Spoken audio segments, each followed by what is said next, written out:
We should be live, waiting for confirmation. Probably gonna have more spectacular audio problems than usual, so this is gonna be a lot of fun. Yeah, especially now my headset decided to go to pasture, as it were. Oh, really? Oh, that's sorry to hear that. Uh, So everyone, we're say live. something. Oh, What is we are indeed live. We are indeed live. Nice. Yeah, we're doing it live. They can hear you, and That's a good start. hello, boys and girls. Yeah, can Yep, they hear and me? they can hear Melty, so I assume they can hear the rest of us as well. Hopefully so. Excellent. Man, it really drives me insane that YouTube's constantly translating the chat in Dutch by default. But it's kind of fun when you get stuff like, "Oh, they are live," and it translates literally, "Oh, they are alive," as in they just resurrected themselves. Yes, we just awoke from the dead. Well, I mean, it's not too long ago since we, got the channel. Roger got the channel back and all that. So Yes. it's very fitting. Very fitting indeed. Yes. Anyway, my wife is still asleep. She's usually our manager, hence why we're even more disorganized than usual. That's impressive. Yeah, My Well, it's birthday fixed. treat. behave. And I was doing last minute work to the last second, so we're wonderfully prepared as usual. Yeah, We're basically just like Sonic and those bananas. We're just like struggling at this point. Drawing in the bananas. Yes, Sala, you got to draw the drawing this time. I did. It's become a tradition that I always draw the thumbnail for Melty's birthday stream. And his since birthday's today gonna be is- Yeah. his birthday's gonna be full of bananas. I guess so. So when he gets and- back from work, he might just find like his whole apartment just filled with bananas. Secretly ordering bananas now online. Yeah, and I did not even start on this thumbnail until after 9 p.m. last night. Because I just couldn't figure out what to draw. And I initially just wanted an assortment of the characters that we'll be introduced to today. But then I realized I'd have to draw a robot, and I didn't want to do that. Too daunting. Yeah, I'm like, what can I do to avoid drawing that robot? And I came up with the idea of it raining bananas, and then I just like, what if the entire thumbnail is just bananas? And then, so I am sick of drawing bananas now. Yeah, I can imagine, yeah. Usually the Yeah. thumbnails always focus on the cartoon we're watching, but this time it's focused on the comic, yeah. Yeah, Yeah. on Really a big one emphasis. comic story. Since there's no bananas in Adventure of Sonic the Hedgehog today. Nah. Not even a banana split. Yeah. How disappointing. Yeah, because Robotnik's busy giving away free bananas. like that one bit I did. Yeah. Have a free banana. Yeah, Sonic is slowly dying of potassium radiation. Yep. He's turning into Banana Man. No. Bananas with pajamas. Anyway, happy birthday, Melty Man. Everyone say hooray. Yay! Birthday. Happy birthday to Melting Man. We're not gonna sing. Hold on. Sing it in What? Dutch. There we go. What Yeah. are we supposed to sing? No. Or don't you want to sing? No, it's fine. But yeah, it's my birthday. I'm now 43 now. Woo! Matching Yay. number. Nice number. One more yeah. year. One more year, and you'll unfortunately have that meme number. Oh no. Oh god! Turn it to internet art. Oh god! Wait, That's my current age, though. Oh no! There you go. wait, what when you talked about? I've only know the Mole Man one for I'm 31 years old, which I already did back then, but yeah, I've never heard of the 34 meme. Rule 34. Oh, Yes. It exists. It has a very peculiar style of art for it. Yep. Let's just keep it at that. Oh. Yeah, So keep an eye out for any Rule 34 of Salamander. Oh God, no! I'm sure there's someone out there that's done like, sexy Salamander. I highly doubt it. You never know. You never know. It's But even if crazy. there was, it'd be too hot for YouTube. Indeed. Yep. And for Melty's birthday, we're going to talk a bit about Knuckles, which was his special request today. And we did even put it in the thumbnail. How bad of us. Mm, He's at the bottom of the banana pile. yeah. Yeah. Now he is So- the banana. Sounds like a Sonic Boom thing to do for Knuckles, dressing up like a banana. Unfortunately, it's should- not the boom version we're talking about. I wasn't sure what you're talking about, so I collected pictures of all the Knuckles, including Boom. But also Archie and Penny. Funny enough, I actually had like plans of like open it with a short video, and I had like a short script written for it. But then I think at the last minute, I was like, oh, I don't know, this might be a bit too long. I mean, it's not that long. I just kind of figured, oh, that might take up too much of the time. So I'm just gonna quickly ad lib like a abridged version of what I had written down to try and start the video. Yeah. Fair enough. Yeah, shall we start with Knuckles or shall we do something else first? Might as well start with Knuckles since we've got him on Yeah. the screen. Yeah. Yeah, so. And the chat can join in as well with talking about what they think of the Knuckles, either version. I have Yeah, no idea it's what we're going to talk about, but yeah, it's all on Melty for now. Yeah, Yeah. I'll start off with my abridged version of the video I had planned. But yeah, so, Knuckles the Echidna, Guardian of the Master Emerald, Protector of Angel Island, and a possible candidate to win first prize for the Nobody Understands This Character award. So yeah, I think I mentioned it a couple times that Knuckles the Echidna is one of my favorites, but never really went in depth on why. And yeah, I don't know. I mean, like the design is an obvious choice, being based on an animal that's not very common here in America. So that's got a plus to him. So yeah, it's got a cool design with the dreadlocks and his birthmark, and of course his trademark spiked gloves. And of course we can't forget the fact that he glued Legos onto his shoes. Yuck yuck. But yeah, I mean, I like him. He's definitely a character that's been very popular in being mischaracterized and being, the idiot for being the sake of being the idiot. It's like, sure, like being gullible is part of his character trait, but of course, like with every other Sonic character, he always gets cursed of being, having that trait being leaning too far in one direction. But I think another reason why I like Knuckles is like, yeah, he's strong and tough and whatnot, but I think he does have a soft side to him. Like, aside from having that, like, feeling obligated to protect the Master Emerald, it's like, he just likes nature, just likes it, calm and quiet and peaceful, away from the noisy cities and whatnot, which is something I can kind of relate to, given the fact that my job is working at a television station, so I have to deal with, real-life news almost on a daily basis, and nowadays I've gotten a lot more, I've grown a lot more appreciation for, like, the simple things in life, just relaxing a bit. And yeah, it's kind of a shame we don't see that being featured in like Knuckles. That's kind of one of those things that tends to get ignored. Well, I guess Sonic Boom tried to do that whole nature thing, although I use the term try very loosely. Well, yeah, then of course we all know he's a tough guy, so you don't want to mess with him. And then, of course, there's been all the different versions of him over the years, from Sonic Underground being the only version where he's tech-savvy, to Archie Sonic being one of the more tragic versions, with having a frosty relationship with his father, dying, and then coming back.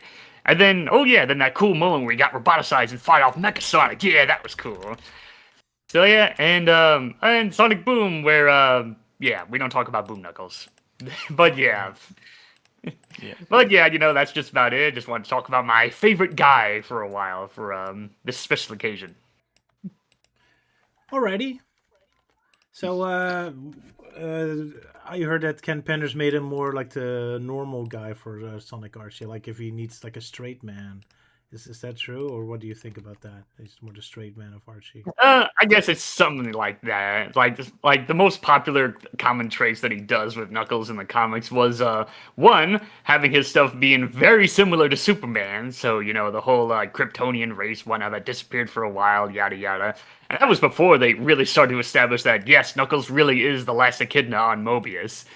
So there's that. And then of course the other popular trait is the fact that whenever Knuckles and he has scenes with his father Locke, that's clearly just Ken Penders doing a self-insert of his own personal life, because he too also had a frosty relationship with his father for a long time.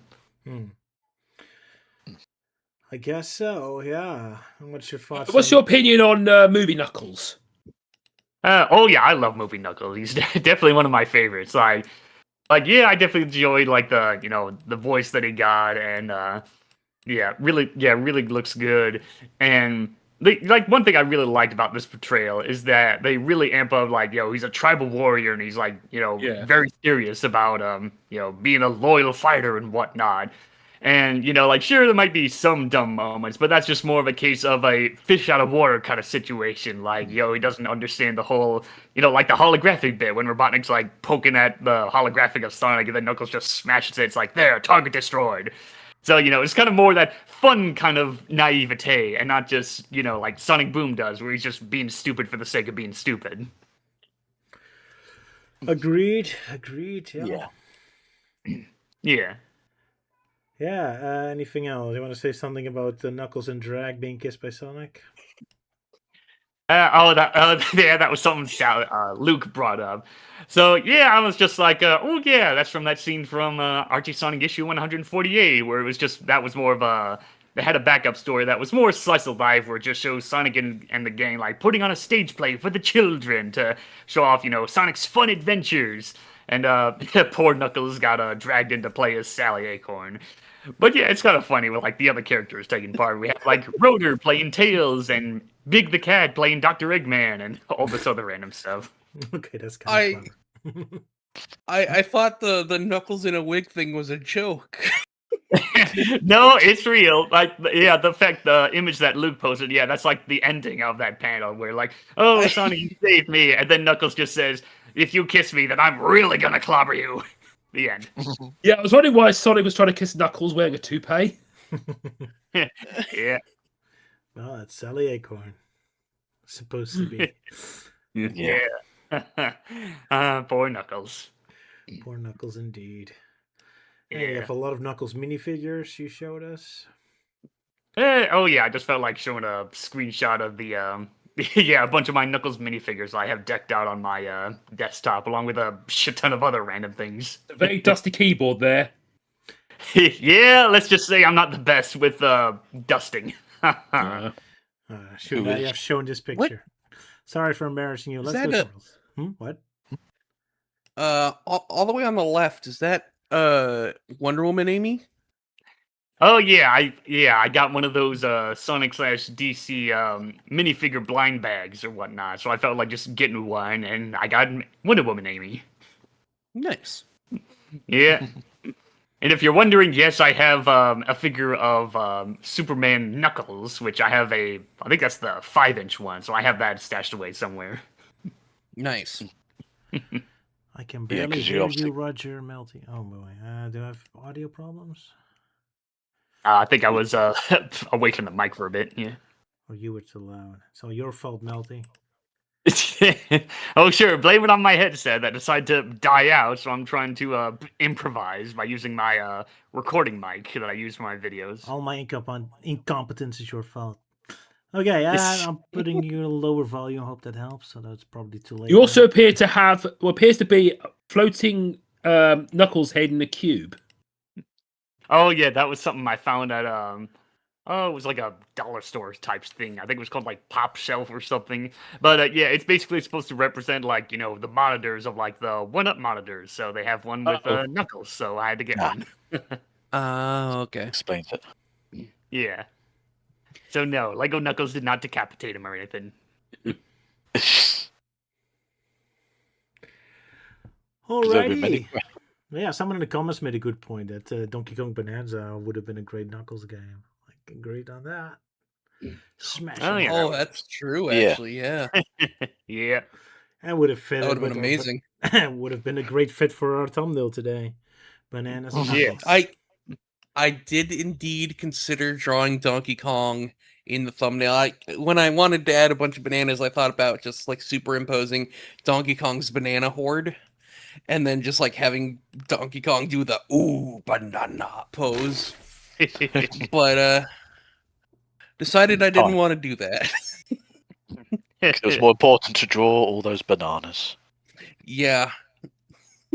I ended up regretting that decision like halfway through, but I was committed, so. Right, that's the problem of starting last minute. No more time to second guess yourself. Just gotta go. Yeah. Run for that target. Run exactly. for the finish line. I It know. feels the same way with most of us today. Yeah, we all failed. Oh boy. Should we only do it once in every 3 weeks? We're getting too old for this. What is your guys' least favorite version of Knuckles? Oh well, that's gonna be poor Yeah, Boom well, that's Knuckles. quite Yeah. easy. Poor Boom Knuckles. Least favorite version of Knuckles. Like, yeah, I mean, Sonic Boom was an obvious choice, and then I guess the other one would be the Meta era Knuckles. So anything from Sonic Colors up to, I don't know, I'd say Frontiers. I think I can't remember. I mean, Yeah, I keep forgetting that he was in Sonic Lost World. yeah, just a cameo. Oh yeah, that scene was stupid. Yeah. I mean, I can defend Boom Knuckles a little. I mean, it's a completely different version of the character, so he doesn't have to be like the normal Knuckles. And I guess people can like him because he's like one of the more nicer, friendly, upbeat characters. So in that regard, he brings a nice energy to the show. But yeah, as on Knuckles, it's not very pleasant. No. Yeah, I mean, like when Boom came out, we were already dealing with the whole deal of Knuckles being stupid for the sake of being stupid, like this, especially in Lost World, where he's just there and he's like, "Oh, I'm just here." But on the plus side, at least it gave us Roger's joke of just calling him Bob the Echidna for a while. Yeah, although I forgot about that joke very quickly. How bad of me. I think one joke I did like about Boom Knuckles, I think when he got a letter and he put some glasses on and go, "Oh wait, I can't read." Yeah. Yeah, the Sonic fan base trying to get into Archie Sonic in a nutshell. I guess so. Yeah, I guess Meta era Knuckles is the worst. Yeah, because that is supposed to be the actual proper Knuckles, so it doesn't have the alternative universe excuse. Yeah. Yeah. I was thinking like Knuckles the Dread, but again, that's an alternate universe, and he also has some funny moments. Yeah, so my quick thoughts on Knuckles the Dread is Captain Dread. Yeah, Captain Dread. Cool outfit, very annoying catchphrase. I still haven't gone far enough in Knuckles for Sonic Prime to even know what's really the problem yet. And I'm happy about that. Because it shows very annoying. Yeah, I kind of have some issues with like how Prime handled like the different versions of Knuckles. Like, yeah, there's that, and then there's regular Knuckles where the guy voicing him is trying too hard to sound like movie Knuckles. But I mean, hey, at least we got like gnarly Knuckles, where unlike Styx the Badger, that jungle guy is actually funny. Yeah, He is, yeah. Yeah. And then Renegade Knuckles, just a fun, what if Knuckles became a member of the Freedom Fighters instead of the Chaotix? Yeah. Fun, interesting ideas, but weird execution. Yeah. Yeah. Yeah, anything else to say about Knuckles? Ewan, what's your opinion about Knuckles? If we're still talking about least favorite Knuckles, I mean, I would probably have to say Boom Knuckles would have to be the bottom, because there's never been because they just make him far too stupid to the point I'm like, how is he even still alive after all this time? Because like of how stupid that they made him, it's like physically, like technically should not even be possible that he should still be functioning. Yeah, it's like they watched Emperor's New Groove and they saw like how Krunk acted. It's like, oh yeah, let's make Knuckles like act like Krunk, and completely missed the point of why Krunk was so enjoyable. Yeah, But Krunk is actually competent. That's the frustrating part. Like the Krunk can Maybe it would have worked. Maybe it would have worked if he was actually voiced by Patrick Warburton. Sure, that would help. But yeah, I guess that's my problem with Boom Knuckles. Like he's not allowed to have even a single thing he's good at. Even for the dumb muscle, he isn't even much of a muscle. And he's supposed to be the nature guy, but he's terrible at nature too. Like he doesn't have a single positive trait to him. Which again, when you compare it with Krunk, like put Krunk in the kitchen and he's a god, right? Like he's absolutely awesome. Like so, he also has he's kind of dim-witted and all that, but he also has strengths, and that's you're missing that with Boom Knuckles. He has no strengths at all. He's just completely stupid in every way. That makes him so frustrating. He's not allowed to have a single positive trait. Yeah, especially that whole bit that I mentioned, like, oh yeah, they tried to do the nature thing, which was that stupid scene of, oh, I thought you liked nature. I do. That doesn't mean I know how to survive. Oh well. And also it spawned that meme series of him with some where he was, I think he was like running for mayor, and he had this stamp thing was like meme approved, that sort of thing. Yeah. Oh yeah, that annoying thing. Yeah. Fair enough. Come on, guys. Boom Knuckles is faithful. Yeah, I guess so. I mean, yeah, that's one of his positive faithful to traits. what? He's nice, I guess. Faithful Yeah, to faithful to Boom. what? Faithful to its own show. I suppose. Yeah, it's his own universe. Yeah. Well, I barely remember anything about Knuckles being faithful or loyal or anything. Yeah. Like the most I remember was him like being a real dick to Tails whenever like an invention. Like that was the annoying thing. Like when Tails makes an invention, it blows up, and they're all like, "Ah, you suck, Tails." And then with like there's some episodes where he makes an invention and it does work, and then Knuckles just responds with more of a "fuck you, Tails." He was okay in the comics, I think, because there was one story where like he joined Eggman, and then he realized he was on the wrong team. Oh yeah, the Sonic Boom comics were somewhat tolerable in my case. Yeah. Yeah. Let's see from the comments. Look, I'm just saying, Boom Knuckles didn't get an entire army killed. Do an operation only thought about for 2 minutes. Yeah, Sonic Forces. Okay, definitely, definitely. You know what? I'm changing my answer. Forces Knuckles is the worst. Oh yeah, especially that whole that dumb explanation they tried to do in the comics. Like, oh, why is he suddenly a leader? It's like, oh, just something happened on the island, and then he goes off and does something that, as Roger pointed out, it just sounds like something out of one of his cartoons. Yeah. Sonic Forces remains the most frustrating Sonic game. It has the potential to be so awesome, and it misses every single one of its potential. Yeah. And this is why I consider Sonic Forces to be non-canon. Yeah. As best as we try. Alas, but Sonic Forces keeps getting like sequels and spiritual successors, so yeah, every time hard to ignore. The whole IDW is based on it. Yeah, keep getting like spiritual successors and whatnot, and meanwhile I'm just like, okay, so how the hell you could explain that whole like retcon, despite you already re-retcon that scene of, oh, you're Sonic from another dimension? Like, oh no, it's Sonic from the past or something. Yeah, I bet in the next game it's like, oh, classic Sonic, he lives right next door to modern Sonic. Yuck. Yeah. Poor Melty. Every time he tries to bury Sonic Forces, it just keeps coming back out again, and he has to rebury it. Only for it to keep coming back out again. It's like the never-ending cycle at this point. Yeah. As Potter Puppet Pals, as Potter Puppet Pals once said, why must you hurt me this way? Anyway, I really like Godfrost's statement here. Like, I like how Captain Dread was like Knuckles, without purpose, nobility, only greed. See, that concept I love, because that's what Sonic Prime should be about, right? It's about all the characters being split into shards. So every version of the character is like an incomplete version of them. So from that angle, I kind of like the idea. This is what you get if you only take this element of Knuckles. So there is potential there. I just don't think that Sonic Prime really went clear enough in that direction. Yeah. And pirates are known to be greedy sometimes. That's true. Yeah. But yeah, that was the thing I was hoping for that Sonic Prime would do. Is like, oh, the different versions of the characters are like different aspects of their personality. So like, Gnarly Knuckles, that represents his like, his insecurities, his fear. And then, Captain Dread, that's more of his kind of more darker side. And then the Renegade Knuckles, that's his, strength and loyalty kind of deal. But no, they never went that way.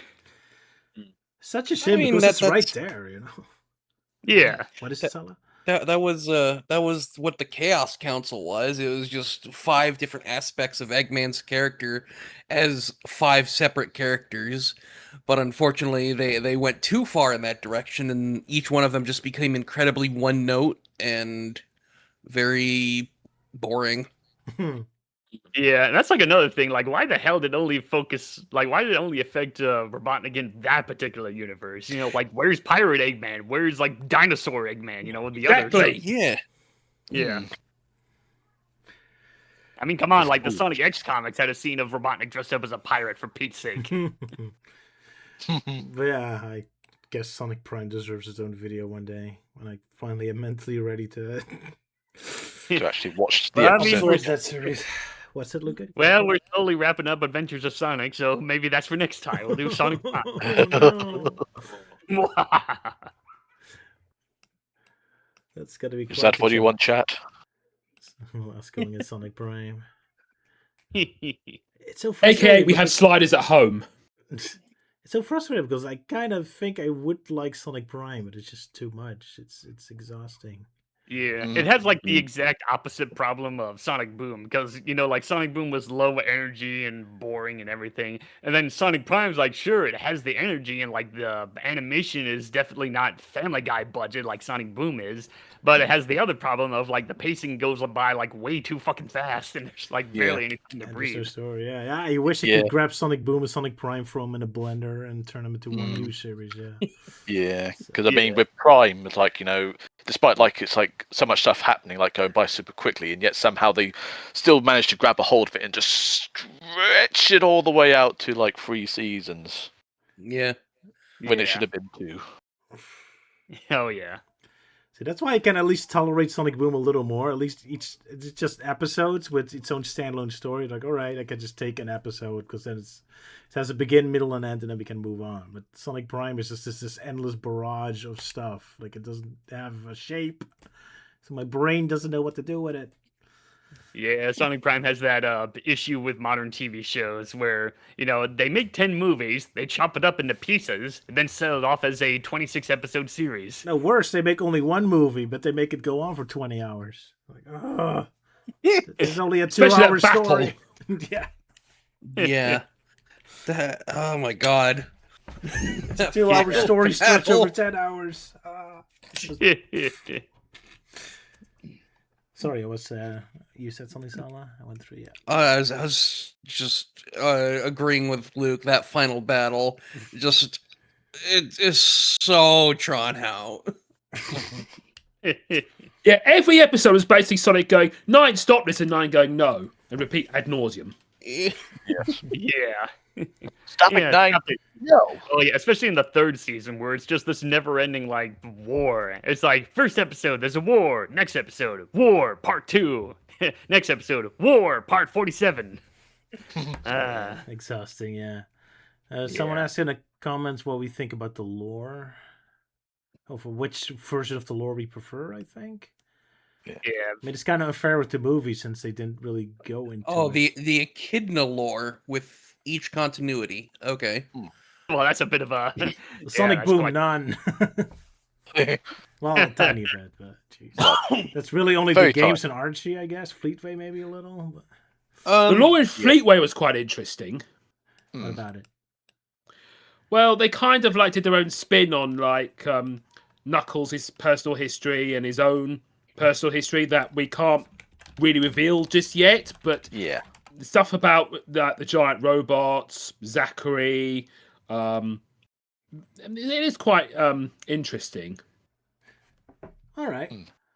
So we're gonna get more of it in the future. Alrighty. Yeah. But yeah, Archie's probably the one that did the most with it. So that's probably.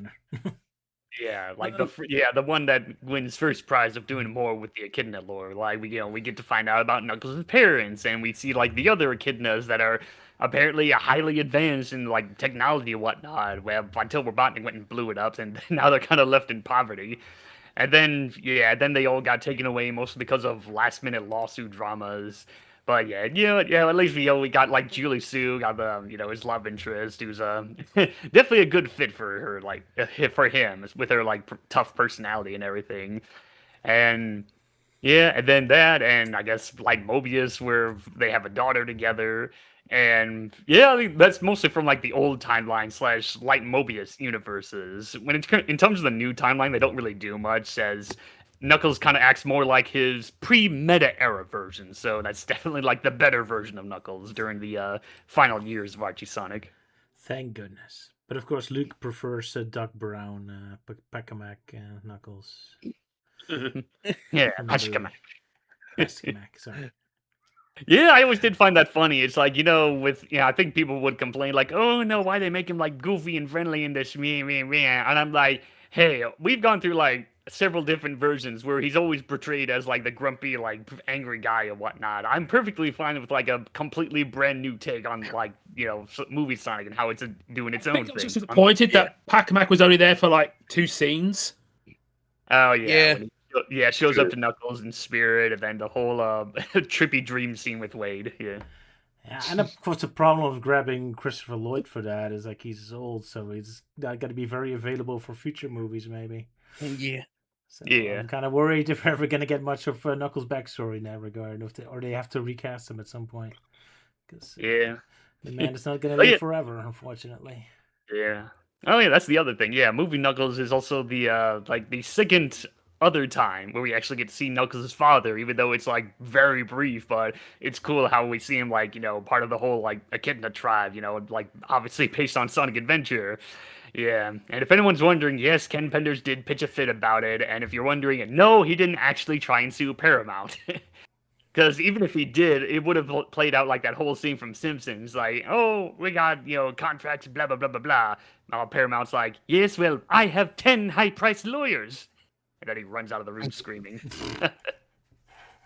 Yeah. Would have been And nice to see it's some not like live action. it's not like he can sabotage their defense in any way, so Yeah.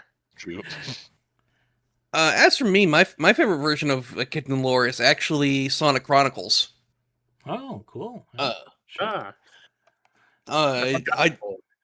I really like how it ties a lot of things together in the canon lore. Like how the Geezoids were invented by the Nocturnus clan, and that's why Emerald was found on Angel Island. That was pretty cool. Yeah, technically, Sonic Chronicles lore is the same as game lore, although I guess Chronicles is a little difficult because we're not sure how canon it still is. Yeah, exactly. Technically, should be part of the game first. Fun canon, very fun, or not. Depends how you look at it. Mm-hmm. Yeah. So I guess since we've talked about our least favorite version of Knuckles, I guess I'm not sure if we've done it, but we could talk about our favorite version of Knuckles. We also kind of did, but yeah, sure, go ahead. Yeah. Let's see, I think I already point out, yeah, movie Knuckles is one of my favorites, and I guess, Knuckles the pre-meta era version. So anything from like Sonic Adventure up to like Unleashed or whenever the last time we showed up before the meta era. Yeah, there's that, and of course, obviously, Archie Sonic. Both versions are good. And yeah, I mean, I did kind of dig Sonic Underground's take, because he's like the only version who's like very tech savvy, even if the love interest with Sonya came out of nowhere. What I did like about Underground Knuckles is how small he was. Oh yeah. Yeah. Yeah, like I said, that was weird. I guess the artist like had no idea on the size proportions, or maybe Knuckles was just brand new at the time. It's like, Yeah. okay, we gotta throw him in there. We don't care about consistency. We gotta do it for marketing. Yeah, I do remember when you said "tiny baby man." Tiny baby man. I think my favorite version of Knuckles is from Sonic X. It's one of the few times where Same. they actually acknowledge that he's not really a main character who's always there. He's only show up when it's relevant. They also let him like unleashed in the real world more often, so you get more of the fish out of water stuff. But also, whenever he's in his element, he's super competent again. So that's why I like it. Like you get comedy Knuckles when it's appropriate, but he's also like a real legit character when it's also appropriate. And there's very few versions of Knuckles that gets that balance right. So Yeah. I'll give credit to Sonic yeah. X. Yeah, the X version. Yeah, it has some good and bad moments, though I think it's mostly a lot of good. And of course, we all know that he is the MVP when it comes to baseball, and it still annoys me that Sega never really. It still annoys me that Sega never really gave him a fancy baseball outfit. I'm like, come on, you already gave Sonic and Amy fancy baseball outfits in your mobile games. Yeah. Knuckles. It's right there. Yeah. Knuckles And not to mention the fight between Knuckles and Yellow Zelkova is kind of peak. Fair enough. One of the better ones. Oh yeah. Yeah, that was also quite surprising with I can't remember if it was that episode or whatnot, but he's like, punching and fighting an enemy, and the spikes on his gloves like break off, and he's like yelling in pain, and it's surprising. It's like in both versions, although the Japanese version it's a lot more like kind of blood curdling. But yeah, that always did surprise me because I'm like, that's like taking a bit from Archie Sonic, where they established that he has like spikes coming out of his actual knuckles. Hence why he wears the gloves. Ha ha. There we go. But we're still robbed of a Knuckles versus Red Pine fight. That's very sad. Yeah. Well, I mean, we Knuckles all wouldn't know. have stood a chance. Yeah, like Red Pine like punches him and then he just falls down dead. No, basically, Red Pine would just fall to bits at the mere sight of Knuckles. Probably. Super strong echidnas, my only weakness. Poor Red Pine. Well, if Sylvia was here, she would probably yell at us for wasting too much time and having not gone into the main stuff yet. But yeah, any last statements about Knuckles yet? Yeah, it's been about half an hour or so since we started. But Yeah. We talked about OVA Knuckles. OVA Knuckles. Oh, and brought it up. Sure. There we go. Yeah. OVA Knuckles. Oh yeah, yeah, I did like that version of the character, even though they call him a mole for some unknown reason. But hey, it's the one that has the origins of the badass looking hat that makes its occasional appearance in other official Sonic media. And I think the reason like why it keeps showing up, because I think I remember mentioned it on Bumblecast one time when Ian Flynn was asked about the hat and why it keeps coming back. And I think he said something along the lines of, well, I think it's just because you can't copyright clothing or something like that. Also, instead of just gliding, he just magically floats. Oh yeah, he just floats for some reason. Yeah, hey Sonic, I can defy gravity. Peter Pan. I definitely enjoy OVA Knuckles. I especially now that I've had the pleasure of voicing him in one of Roger's cartoons. And that is still my favorite joke that I've been involved with in any of Roger's cartoons was the when the video starts and like Tails has his OVA voice and Roger just pauses the video and is like, due to the Department of Mental Health, no more attempts to imitate the OVA will be done. And I'm like, oh shit, I was not told this. And so when Knuckles shows up, it's like, hey guys, sup? And it pauses and Roger's like, Knuckles did not get the memo. Yeah, I know how that feels. So I remember when I did the Donpa for that Crossworld spoof, I had like Roger gave me like a basic list, and then I'm like, oh, if I'm just gonna list like random names, then I'm just gonna ad lib like crazy. And I did, and yeah, sadly only one of them made it in, and that was like the scene where Kane suddenly shows up announcing a digital circus, and that wasn't in the script, so I had no idea about that. So it's just kind of awkward hearing my line of "My Little Pony" being like repeated after he pops in. Sorry, I'm not always good at communicating now. Honestly, I would love it if Crossworlds did a crossover with Amazing Digital Circus. I'm sure it'll happen because of how freaking slap happy Sonic's been with crossovers. Yeah, because now we got the whole Godzilla thing in the comics. Yeah. At least Pomni will be allowed to remain short and not to be lengthy like in the other game. The Fortnite. Fortnite, yeah. Yeah. Speaking of which, there's been talks about Sonic being thrown into Fortnite too. I don't know how true that is. Oh no, he's gonna get longer legs again. Yeah, it's the with Shadow? Sonic Riders Sonic. Shadow would be better fit, with the guns. Yeah. Yeah. Gun blasting Shadow again. Sweet.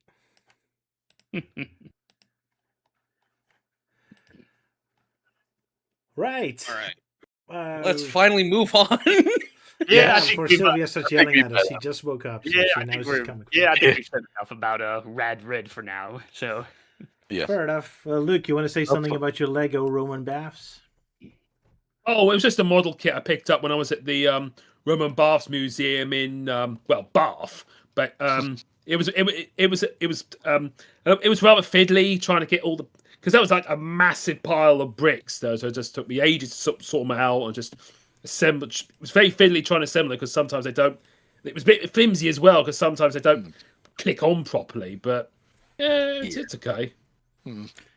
Naturally, it would be hard since they're nano blocks. All right. Fair enough. Right, let's finally move on, I guess. Jeez. Yeah. So, Robot, and Till's Tale. What a bunch of funny names for today. Yeah. Yeah, very creative. Let's see. We're starting with which one? Robot. Robot. Yeah, Oh boy. robot. I have to do So- synopsis for. Oh no. But yeah, first the YTP. That was. Yep, I got to do this one, which I'm kind of mixed about this one, mostly because I started like very late, and it took me like 2 hours last night, like after 10 or so. I don't know. I guess I was just kind of struggling with this one, but we'll let you guys be the judge. Fair enough. So, Melty Man's YTP. Everyone ready? Everyone got it? Ready? Yep. Yep. Then a 3, A2, A1, A. Well, good morning. What have you done to my china? What have you done to my breakfast? What have you done to my popcorn? What have you done to my blasto? And Mobius is mine! Dinosaur overboard! I bet these are his parents.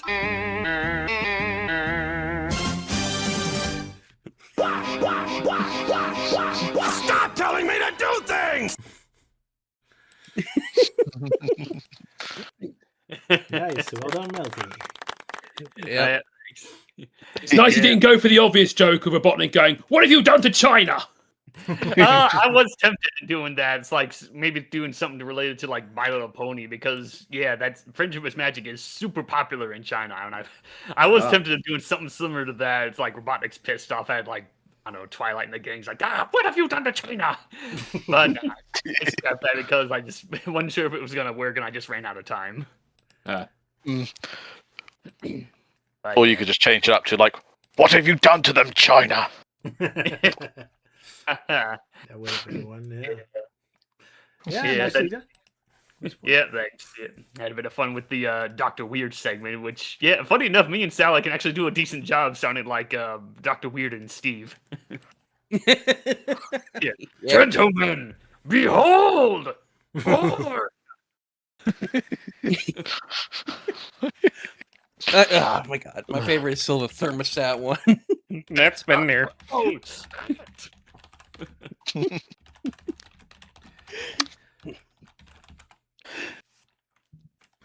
But yeah, Roger's got a I got a synopsis, recorded. and I pre-recorded Yeah. it because my brain can't handle doing a synopsis while also getting the images ready, so I have to do it in preparation. it's a synopsis Fair that's enough. probably longer than the video I had planned for Knuckles. I don't know. I never got around to recording it. Yeah, it's pretty long, 7 minutes, so Ewan can yell at me next time I complain synopsis are too long. All right, you guys got it? Yep. Yeah. Then Right at the we'll very bottom. play it off in a 3, A2, A1, A, go. The Robot's Robot, written by Jess Borgenson, even though I'm pretty sure it's actually written by Pontic and Grant because, geez, this episode is hitting the beats. One glorious Monday afternoon, two radical biker dudes are wiping and juicing and 90s slanging their way through the road when suddenly an explosion is heard and their hometown is crumbled into a ball. Screams of pain and terror erupt from the people trapped inside of these twisted houses as the kids sit back and have a discussion on how to describe this phenomenon. Sonic joins the conversation, suggesting that implosion is a very fitting word to describe the horrifically violent death they witness. Content with a fitting description of the slaughter, they tell Sonic they're hungry and their shitty parents are too busy being crushed to death to provide them with cookies. So Sonic runs off to hand them over some donuts. Meanwhile, Robotnik reveals his latest invention, the SPIM! Supplier Planetary Implosion Machine or whatever. It was actually a machine that I personally commissioned from Robotnik, making continuity in cartoons to be completely broken, and props that pop in and out of existence, so that I could blame the terrible continuity of my terrible cartoons on this dastardly device, as demonstrated wonderfully in the Blammo appearing and disappearing in this scene. Sadly, in combination with Robotnik's Blammo device, it had the side effect of turning cities into balls, and Robotnik went with that direction instead, and I never got my commission money back, the bastard. Robotnik and the SSS squad make some more jokes about acronyms, and I'm suffering severe Vietnam flashbacks from the Pontef words in the 2010s. Impressive for a cartoon from 1993. After Robotnik screams that any moron can build a crummy robot, Scratch and Grounder are suddenly inspired to go make their own robot, so they can pass off all the chores they have to do. Throwing a bunch of random junk into a machine, they get themselves their very own child. Scratch and Grounder decide to give the robot an obnoxious name to prove how clever they are as parents. A thought process I recognize in every parent I've seen in our neighborhood. And they call the robot... Robot. Scratch and Grounder tell it to wash a spectacular pile of dishes. Not entirely sure why there's so many plates in a single bachelor's home, especially since none of the plates even look dirty. I guess it's just Robotnik being a troll as usual. Sadly, the robot works too well, overloading the drying device or whatever that thing's supposed to be, destroying all of Robotnik's china. An angry Robotnik comes out, yells at them from waking up in the middle of the night, destroying his china, then looks out of the window and yells at the animators for forgetting to draw it to the middle of the night. However, that makes him realize that his spin machine actually works perfectly and goes back to bed. After telling the new robot he's gonna turn him into a popcorn machine. No doubt making Coconuts jealous that the new one is getting way better jobs than him. Upset about the abuse, the new robot immediately decides to bail, which, also considering his effectiveness in washing the dishes as well, proves Scratch and Grounder are actually way better in creating intelligent robots than Robotnik is. On his way out, the robot grabs whatever random stuff he needs for his journey, including, part of the spin device, the Blammo, which will destroy the universe if it will get damaged too much. Scratch and Grounder immediately go after it to try to get it back. The spin device immediately starts malfunctioning, and it has horrific effects on the cartoon, as we see the art style dramatically improve with some beautiful shading and color use. The animators even suddenly remember the scene is supposed to take place at night as well. We must stop this immediately. It's finally morning as we witness Sonic's camp.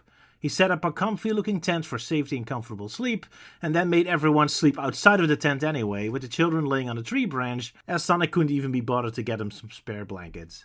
Hey, that's what you get for your stupid 90s slang, kids. Sonic wakes up Tails. Apparently, Scratch and Grounder got an article posted in the newspaper of them asking for help retrieving their child. Hopefully even including the bit about the deadly Blammo device. Sonic briefly pauses reading the news article to greet a fleeing robot carrying the Blammo device, and then turns back to Tails to yap some more. An hour or two later, he finishes his talks and actually goes after the robot. The robot, thinking Sonic's part of Robotnik's gang, escapes by drilling through a wall. Sonic can easily follow him with spin dancing through the wall as well, but unfortunately he suffers from Pontic and Graft disease and can't help himself from yapping to himself for another hour. Scratch and Grounder catch up and follow the robot to a cliff, accidentally making him fall to his doom. Sonic speeds towards the cliff, but he's too late. The robot is already falling. Fearing the destruction of the world, Sonic immediately starts yapping to himself for another hour or two. Luckily, the cliff is quite big, allowing Sonic at least 7 speeches to Scratch and Grounder. Finishing that, Sonic speeds off, sets off a spray of water, launching the robot back into the air. The robot flies helplessly in the air,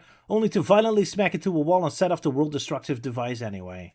Lucky, the animator's broken continuity device still works, and the animators forgot to animate the end of the universe. Guess the episode will still continue then. How nice. Danger's still not over yet, though. Sonic has to find a robot again as quickly as possible to prevent a new disaster. Alas, the Pontic and graphiness of this episode is too strong, and Sonic decides to bully the grieving Scratch and Grounder instead. Those two dastardly robots were doing nefarious things, like being concerned about their child's safety, so Sonic decides they deserve to fall off a cliff to their doom for it. Robotnik finally finds out about what happened and decides to take charge himself and flies off. The robot runs into the two children from earlier in the episode and becomes sad, weeping for the character serving no purpose in the plot of this episode so far. The children hear him and wake up, deciding to give them all a purpose and find a new home for the robot. Sonic pops in, convinces the robot to give him the Blammo device. However, Robotnik quickly swoops in and steals it instead. A chase ensues as Sonic chases after Robotnik, who leads him to a volcano, which in this episode makes Sonic's power disappear or whatever. Lucky, Robot to Robot's instinct of storytelling tells him he's probably required for the climax of the story and follows, having a convenient gadget for every single problem Sonic runs into. Racing on a lake of ice next, Robotnik unleashes his most diabolical threat to Sonic yet, a bunch of tiny insect robots who slowly crawl forward, not barely doing anything. With the robot's help, Sonic effortlessly runs past them, but being a dick, happily wastes time to break the ice underneath the robots to kill them. It's not like he's in a hurry or something. However, Sonic's eventually stopped by his greatest challenge yet. He has to break into the same building he gets in nearly every episode, Robotnik's base.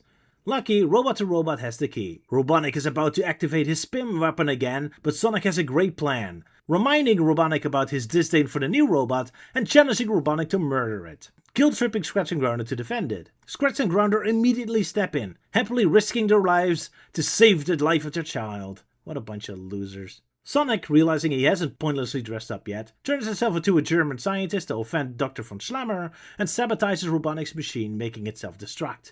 Robotnik, Scratch and Grounder are all imploded along with the base, but lucky for them, they somehow end up outside of the building rather than crushed inside, saving them from the gruesome deaths the villagers from the beginning of the episode are all suffering from. Sonic has a good laugh about their misfortune, tells the robot that Scratch and Grounder are losers for risking their lives to save him, and together they run off with the robot to Scrap Valley, home of Misfits robots. From a previous episode. I guess the animator's continuity machine is still malfunctioning. How wonderful. So say goodbye to the robot's robot, named Robot. The end. Sonic says, "Holy shit, the house is on fire!" Sonic tells Scratch and Grounder to get to the ground, not to inhale smoke. Don't touch the door, it's hot, especially when it's made out of wood. Find a way out of the room without using the door. He never elaborates how that works, but he does helpfully point out that the window has no fire escape. So jump out of that, I guess, or something, I don't know. Tills the fireman barges in and breaks Scratch and Grounder's neck by blasting water at them at full strength, as punishment for dutifully following Sonic's instructions. I'm still not entirely sure what they want children to do when fire breaks out. Look, kids, if your house is on fire, well, Tills will look at your suffering with this face expression. So, happy cooking. And that was my over-the-top sarcastic synopsis. Thank you. Maybe overdid it a little. So, what are your guys' thoughts on this episode? Yeah, I mean, I thought it was amusing. Yeah, like Scratch and Grounder trying to build their own robot and being somewhat parental about it. Yeah, Scratch and Grounder are kind of nice in this episode, even though they only get punished for it. But... Yeah, it was especially weird because like because like one of the things that the kids Susie and Jackson do to calm the robot down is they're like, "Oh no, Sonic's cool. He won't hurt you," said immediately after Sonic threw Scratch and Grounder off a cliff. Well, and he like, this is scared them off a cliff, yeah. Yeah, and this is during the part of the episode where the robot still considers Scratch and Grounder to be his loving parents. So it's probably The very beginning, not the best idea. The very beginning, where the whole town like imploded itself into a giant ball, made me think of a scrapped concept from Sonic the Movie 3 with Knuckles and Tails driving away from what looks like a giant Katamari Damacy ball of London. Because I think what was going to happen is that the eclipse camera was going to hit London and weird stuff was going to happen. So it's a good chance they might reuse these ideas for future movies, like maybe Sonic 4. Man, a lot of people would have died if that happened in the real London. Yes. But what if that was like a giant ball of Metal Sonics falling towards the characters? That'd be cool. Oh, yeah. Knuckles on the scooter. Sounds like an epic action scene, yeah, but they probably cut it because too many characters would die in the background, probably. It's hard to excuse that away. Yeah, maybe it's just too much. Yeah. What was that, Melty? I said it would probably just be too expensive. And that too, yep. Oh well. Maybe next movie. Yeah. Yeah. Right, yeah, fun expressions with Robotnik this episode. And it's weirdly how apathetic they are about the people in the beginning, how they get crushed in a ball. Like, I don't think we even see them alive at the end. Yeah, Sonic was like, "Oh, yeah, your parents are dead, but who wants donuts?" Yeah. Yes. Yeah. He's not even in a hurry to rescue them. He's like, I'm just going to sit around and wait until it resolves itself. Yeah. Well, I mean, then again, when Robotnik's fortress implodes, we do see, like, him and his robots are, like, still active. True. Especially when he's, like, yelling, like, I hate that hedgehog. Yeah, but they're somehow outside of the building, so... Oh, yeah. Lucky them, yeah. Yeah, maybe they're all ghosts. Out. Like, like what happened to Spagonia in IDW Sonic. The whole place is deserted. Too bad it's Sunday.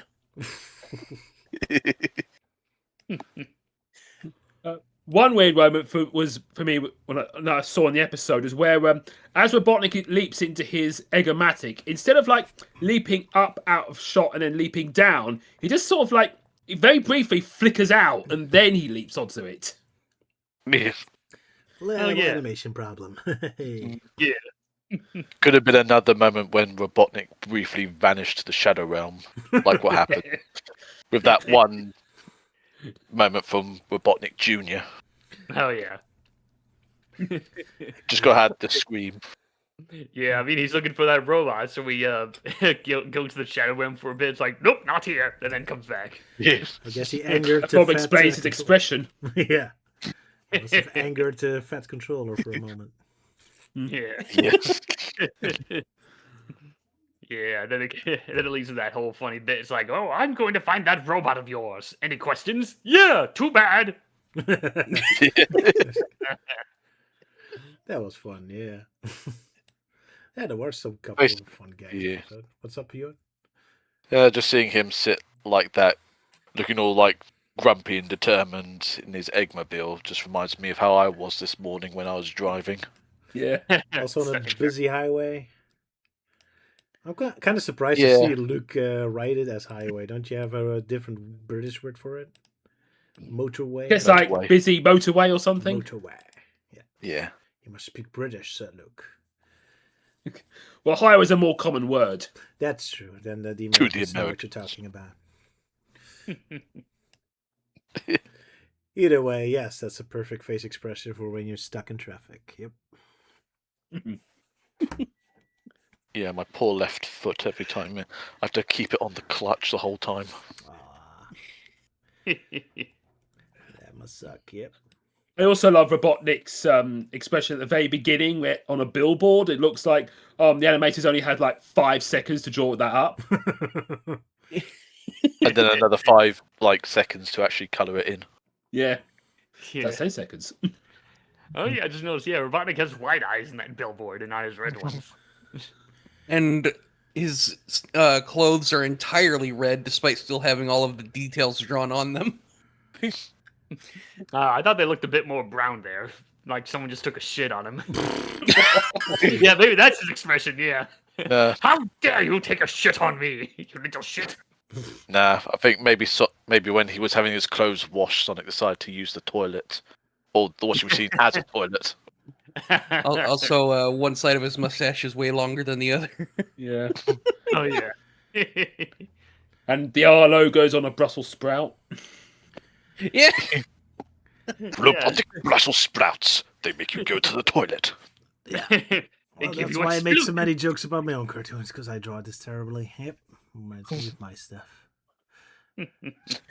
Brussels sprout Robotnik. But yeah, obviously scratching around a bit, trying to become like quote unquote parents with their new little creation. How But it cute also are but it does lead to the question of who's the mummy? the machine? Or that do they built it? or do they both just want to be just the gay dads? Probably. Yeah, the Scratch and Grounder LGBT icons. Sure, why not? They're not the best role models. No. No, but they tried. There's no perfect parents. One detail I noticed when the robot runs away from home, he does bring along a photo of Scratch and Grounder, so there's still a little bit of love, I guess. Yeah, it keeps looking at it over the course of the episode, sadly and longingly, until right at the end, for no reason, he just throws it away. Which is so weird because Scratch and Grounder didn't do anything nasty anymore. Like them doing him making him do the dish, the only bad thing they did. After that, they're only being loving parents. Well, Yeah, maybe Sonic- yeah. And Sonic This- found out about what's going on by reading the newspaper. Yeah. That newspaper's really quick in getting that article done. Yeah. Yeah.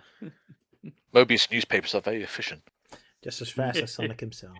Oh, nice. I was just about to say, the only thing faster than Sonic is the Mobius newspaper.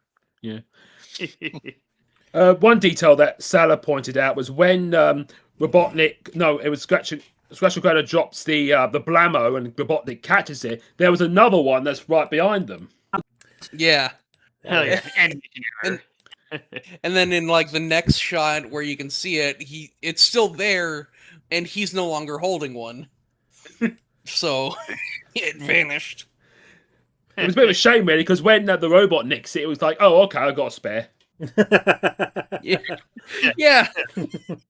All plot If collapse. if it weren't for the fact that the one that the robot has could destroy the world, yeah, you just let him go. Yeah. It's like, oh, that was just used for powering my popcorn machine. Here's the real blammo. He's just suddenly very impressed with his own popcorn machine. I mean, yeah, because like when the thing is off, it does kind of look like a piece of popcorn inside of a light bulb. I guess so. And oh yeah, then the Sonic Says segment where where it ends with the return of Stone Tails and Sonic turning into a giraffe. Just a very weird frame in general. Yeah. It's very odd that the Sonic says, "Oh, don't touch the door; it's hot," even though the door's made of wood. Yeah. Yeah. But even then, he doesn't give any alternatives. Just tells kids, okay, escape from the room, but don't touch the doors. Like, okay, but then how? Then what? Spin dash through the wall, just like Sonic, I guess. Good luck, kid. Try it. I mean, it should be more of a case of like, remember, kids, always make sure you got yourself an emergency fire exit on standby. Yeah. And I also want to question, like, how that when the robot fell off the cliff, he took forever for him to fall because like Sonic was just talking to like scratching grounder for like 5 minutes and still hadn't hit the ground. They gave Sonic enough time to go down to the bottom and stop it. So I'm guessing that the robot is so light it was able to fall really slowly, or that cliff is like it's absurdly high. Yeah. I mean, that is a pretty small robot, so I wouldn't be surprised it like weighs like nothing. Yeah. Maybe when it was falling down, like an updraft sent it flying up a bit before it started to go back down again. But then that's the only logical assumption I could come up with why it took so long for him to fall to the bottom. Yeah. No, it was all just secretly a JoJo's reference the whole time. I suppose I have to remind myself that this cartoon doesn't exactly follow the rules of physics. Yeah. Oh, really? Oh, yeah, speaking of the speaking of the cliff bit, that kind of reminds me of a joke I wanted to do in the intro, but I didn't have time to do it, and that's it's the line with it was gonna be a scene where like the robot is like being flying over a movie poster of Over the Hedge, and I would have like Grounder sentence mix to say, "He went over the hedge," and then maybe do some kind of corny joke of like Roger reacting to it and just using a bit from Toy Story where he's like, aha, aha. Or something like that. All just groaning. I It's know. like, puns. Yeah, maybe I'll go back and put that joke in when I eventually get around to compiling it all for my third and final volume. All right. We're getting to the finale. Yeah, we've got Yep. I think we got like 4 episodes left. We got two episodes, and then of course we're gonna end it with the 4-part Chaos Emerald story. Yeah. Well, yeah, no, no. So the last next time is the last of the normal episodes, I guess. Well, at least. Yeah, or More, I I don't know. think. I mean, we could just. I imagine we're just gonna talk about just the Chaos Emerald things. That's 4 episodes long. Yeah. And then I don't know. Maybe after that, we could like briefly talk about the pilot episode, and then our final thoughts on the show. We're getting Could there. do. Oh no. So wait, so there's We're only just the getting Chaos scared. Emerald episodes left. How many? No. No, No, there's no. still, There's like, let's I think see. roughly 6 more episodes, and then it goes to the quest for the Chaos Emeralds. So Yeah, a total of 10 episodes still. All right. yeah. 10 episodes left. Roughly that. Yeah. All right. Not quite to the finish yet. Very well. Yeah, anything I else? still have time to prepare. Well, surprise. at the very end, where one of the robots was holding up Robot in the junkyard place, what makes me think of this old adverts with these robots from an old mashed potato advert. Yeah. British, I guess. They love their mashed potato. Yeah, and they kind of sound like Daleks.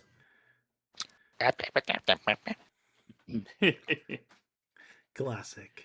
Yeah, the only time I ever strongly remember those aliens is from the young ones when Neil took a powerful puff of, some of the funky stuff and was sent flying up to the moon, and the alien just popped out of the craters just seeing him, and they just left dynamite right below him, and they just exploded him back to the house, and they just laugh.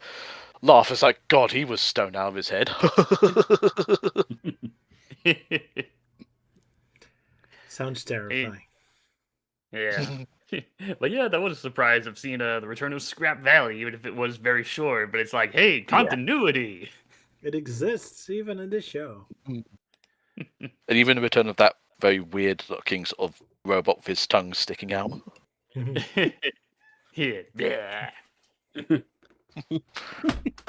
I want to lick you.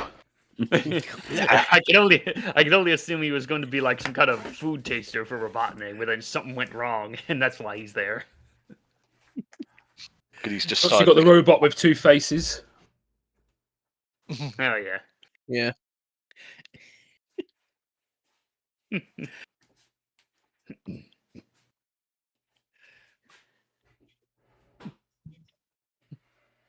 Alrighty then.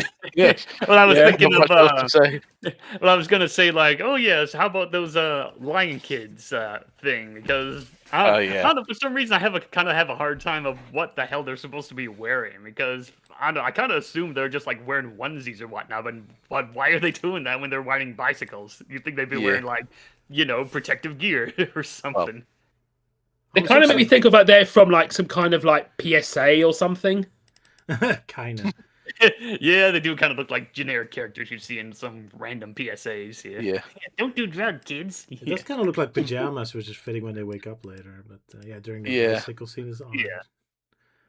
It's a bit of an oddity why they decided to wear pajamas unless they literally just jumped out of bed early and decided to go for a cycle before the whole village went and imploded into a ball.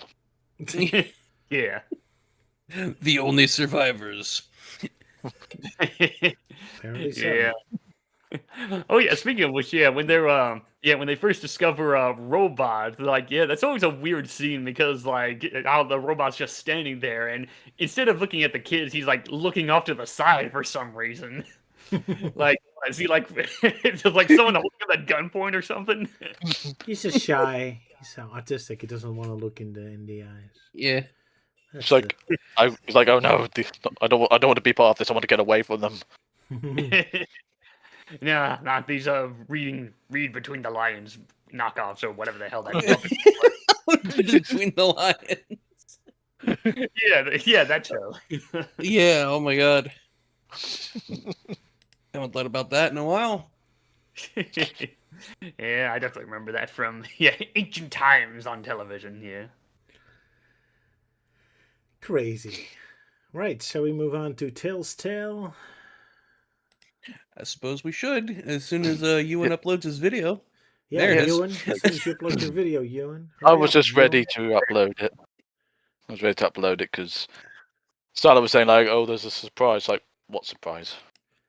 Yeah, that's right. You Sala mentioned the surprise, but I guess we're not supposed to know yet. Not Wait, yet. did I anyway. mention a surprise? Well, I thought Yeah, I you said think it's something said something related like to it. that, yeah. We heard you. You're not getting away from that. Oh. You don't have to that- tell if it's a real surprise. Just say No, we heard you. It's something I intend to do before we finish the series, not today. Okay, Alright. fair enough. All right. The shocking surprise. But yeah, Ewan's YTP is ready. Yeah. So, you guys Yeah. ready? Yeah, much like with Melting Man, this was kind of done last minute because I kind of realised, oh crap, I forgot to do a YTP. So I had to start working on it on like Thursday night and get it done by Friday nights because I was going to be a little busy, and obviously I was a bit busy, but I survived. How Just. dare you, sir? Yeah, a lot of last minute preparations, like the Yeah. the stream and the thumbnail and the vids, and the only excuse for me is that it's my birthday and I'll be lazy if I want to be. Fair enough. Guess we're all the Understand. kinds of kids at school always did their homework last minute. And still we made it somehow. Remember, kids, cheating is cool. Anyway, Till's Tale. Everyone's ready? Yep. Ready? In a 3, a 2, a 1, a go. Oh, good morning.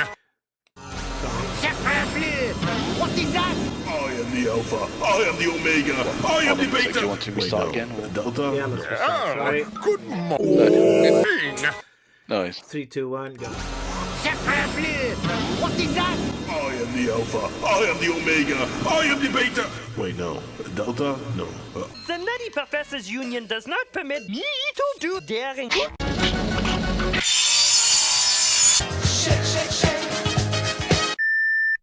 Ah, dumb computer, stop beeping! Hold on, Roger. Learning computers is a little like learning to read. It's tough at first, but once you get it, you've got a world of information right at your fingertips. Fuck! Daring duty. I'm going to find that hedgehog in the past. Look here, blubberness.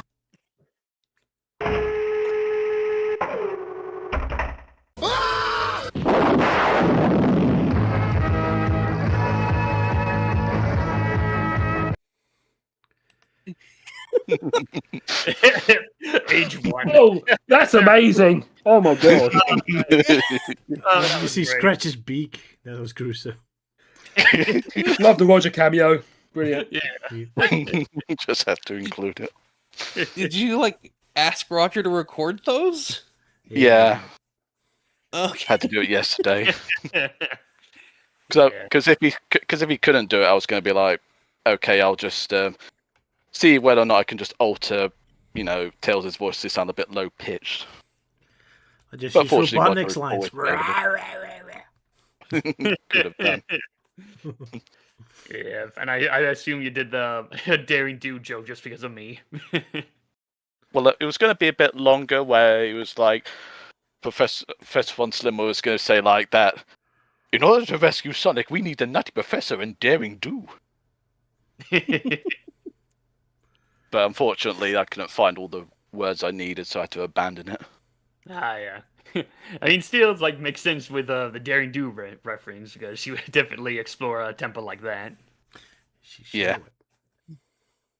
I'm kind I of was surprised thinking that. of you when I did that. Yeah, I'm kind of surprised that between the two of you, Ewan made an MLP joke and Milty didn't, considering the robot was voiced by Kathy Westlick. Typical, yeah. Yeah, I don't know. I guess maybe I just burned through all my MLP jokes, like, especially with the Kathleen Barr stuff. It's all over. Yeah, it's all over. Yeah, and I still seem to impress a lot of people with that whole sentence mixing Queen Chrysalis with that Nincompbots bit and how it's like limp syncs it perfectly. Indeed. Good. So, who's the victim of the synopsis today? That would be me. That would be Salah. Indeed. And I didn't wait until last minute to do this. How dare you, Salah? That's not how we do these things on this show. All right, very All well. right. Something well prepared. Oh no. So, our story begins with Sonic and Tails sleeping on the ground. In the skies above them, Scratch and Grounder are in some kind of tandem agomatic dogfighting with a red biplane. Grounder accidentally shoots his own gun, somehow, leaving them with a sleeping gas bomb as their only option. Even though trying to bomb another plane is almost impossible, Grounder nails it. A red flicky accidentally flies through the resulting gas cloud and then falls from the sky directly into Sonic's hand. The easiest red flicky capture of all time. Seeing the danger of the pilot asleep at the yoke, Sonic bravely sends Tails to go save him. Tails flies up to the falling biplane and finally becomes a pilot, barely managing to safely land the plane in time. Man, this show is really ahead of its time with Tails sometimes. The actual pilot, the very French Capitaine William Leduc, wakes up and immediately assumes Tails is interested in his sightseeing flights. Tails, recognizing him, begins spouting off all of Leduc's titles, including Soldier of Fortune and a Fearless Archaeologist. Leduc also adds the Toast of Duck Society. Tails is so starstruck that he actually introduces himself as Miles per Hour. But when he also tries to introduce Sonic, the blue hedgehog is gone. Leduc concludes that Sonic was taken, and the Flicky points them in the direction they went. Leduc asks if the rescue mission will be dangerous, and after hearing that it will, gladly accepts, hopping back into his biplane with Tails taking the pilot seat for some reason. After seeing no sign of Sonic for a while, Tails takes Leduc to the most helpful person he can think of, Professor von Schlemmer, whom Leduc is immediately annoyed with. They duct tape, or should I say, duck tape, a chair to the side of the biplane, where Professor von Schlemmer uses his sonic sonar to detect our missing hero, leading them into the Mobius jungle. Again, why is everything named after the planet? Good question. Anyway, after landing in a convenient clearing, the sonic sonar leads them directly to absolutely nothing. Leduc is not impressed, but Professor von Schlemmer is adamant that Sonic must be here. Right as Tails begins to doubt the professor's abilities, Sonic's voice is heard from nowhere in particular. He explains to them to wait until dark and all will be revealed. As night falls, an Aztec-style temple magically appears before them. Professor von Schlemmer reveals that it is the Temple of Komomets, which is cursed to disappear during the day. Additionally, and to add suspense, he reveals that anyone still caught inside at dawn will disappear forever. Let's just ignore that Sonic must have been inside before it disappeared, so it should already be too late for him. That doesn't count. Tails ignores the danger and rushes in anyway, distressing Leduc as he watches his new friend fly towards his doom as we cut to commercial. As if the vines immediately covering the entrance after Tails wasn't bad enough, the tunnel he came through also collapses behind him. Tails calls out to Sonic, but in the process attracts some very terrifying giant bats to his location. Outside, Professor von Schlemmer calculates Tails' chances as 12 million to zip. 12 zillion to zip. Quick math fact, if the second number in a ratio is 0, then the first number is irrelevant. Mm-hmm. This means one of them has to go inside, but as the Nutty Professors Union disallows daring rescues, Leduc has to... Sorry, I actually didn't finish that sentence.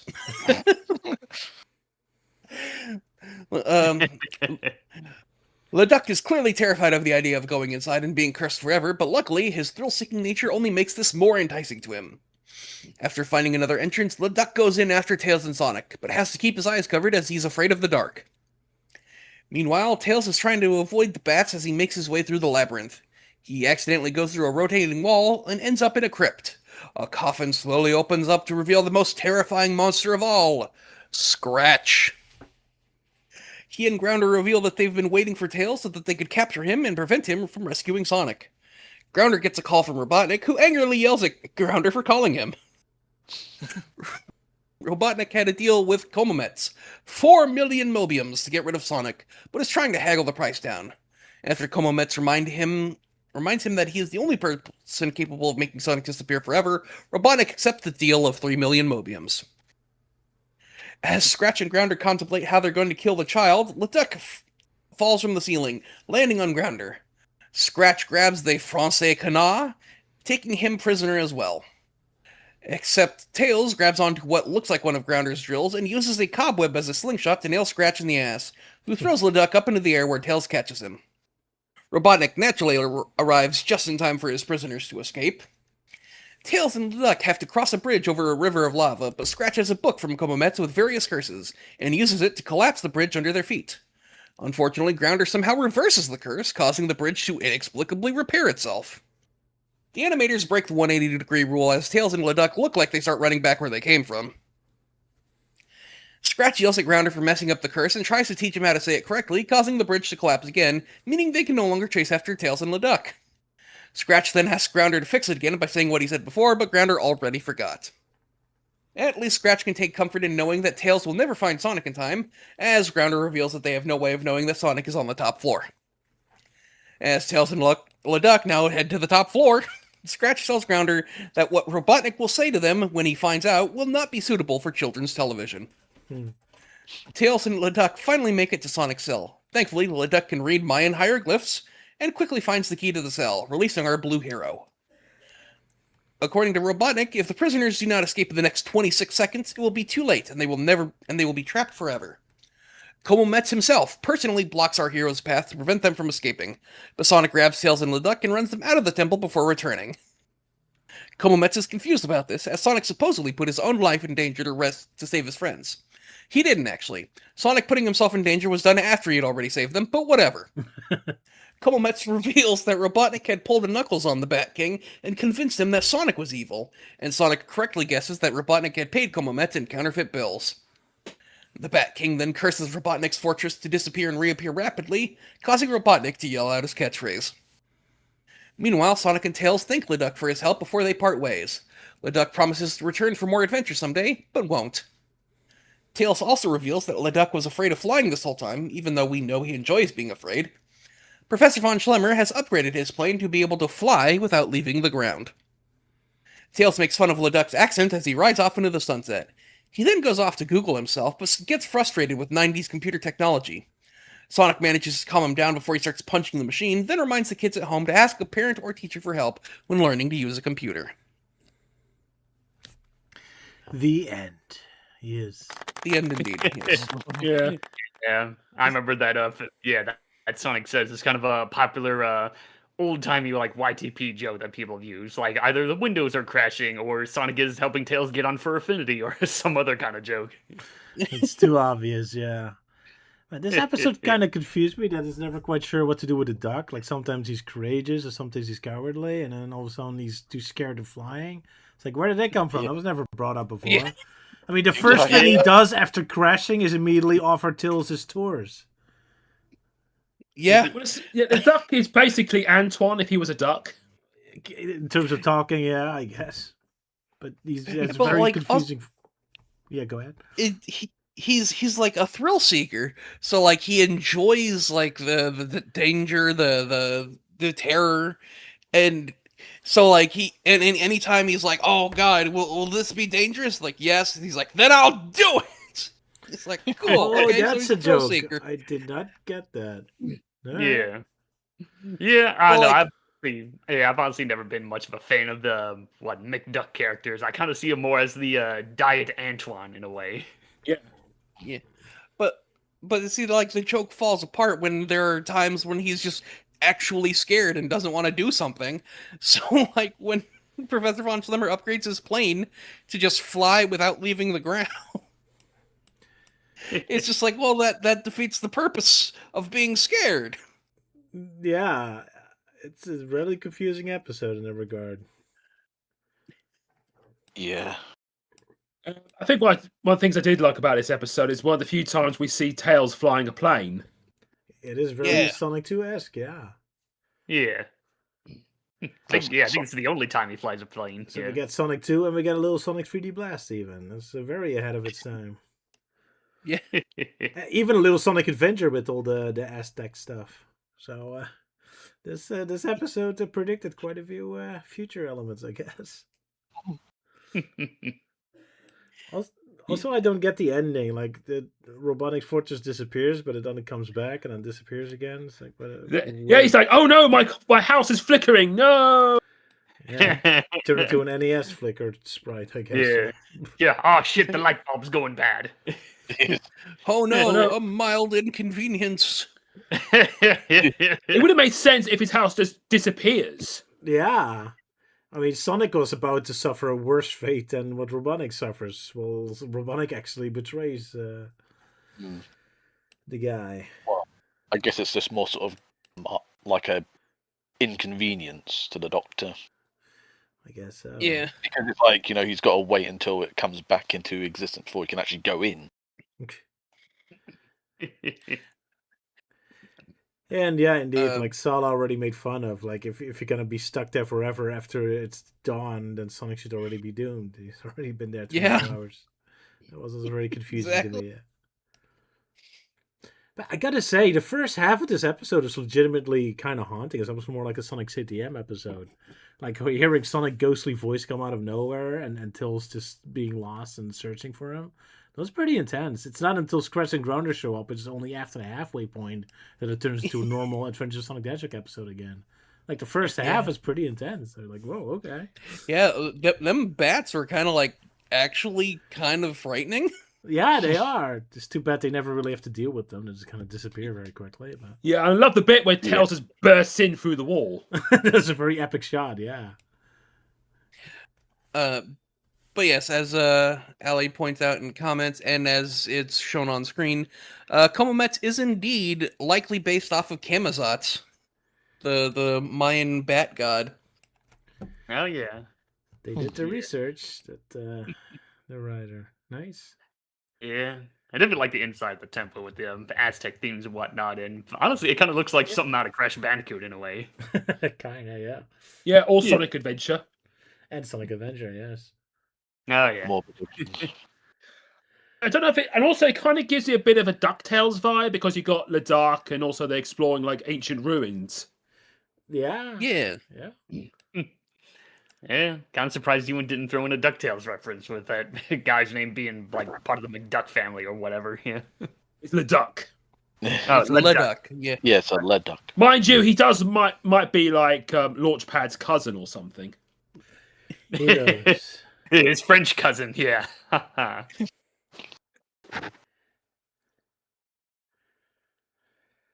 Quite the episode. Yeah, Yeah, go ahead.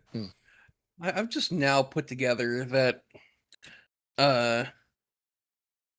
Scrooge McDuck and Launchpad McQuack both have Scottish names.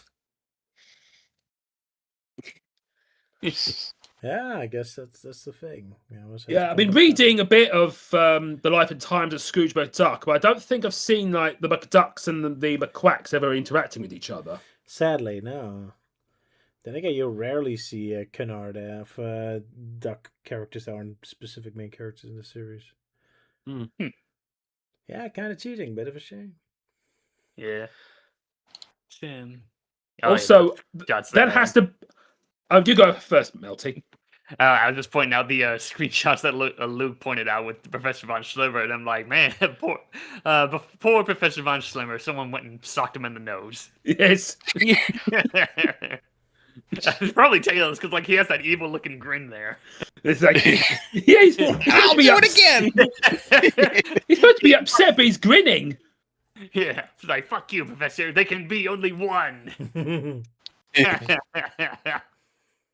Also, the ancient people that built the tower just put the key to the cell right next to it, so it's pretty much like putting it under the mat.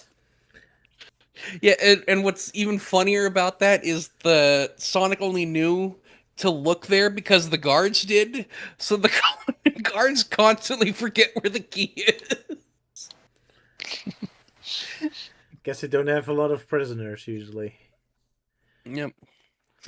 And I guess I was confused about it during the synopsis of why Leduc can inexplicably read Mayan hieroglyphs, but also earlier in the episode they inexplicably reveal that he's an archaeologist. So I guess those two answer each other.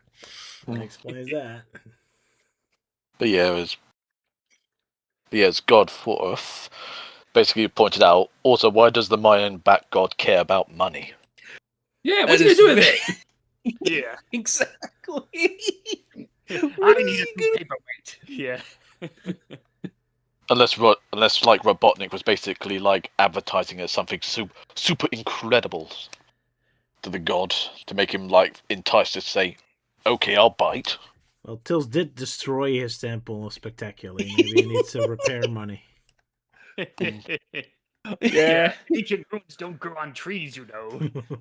Yeah, you got to think about all those ancient tombs that keep getting wrecked and like who's going to repair them.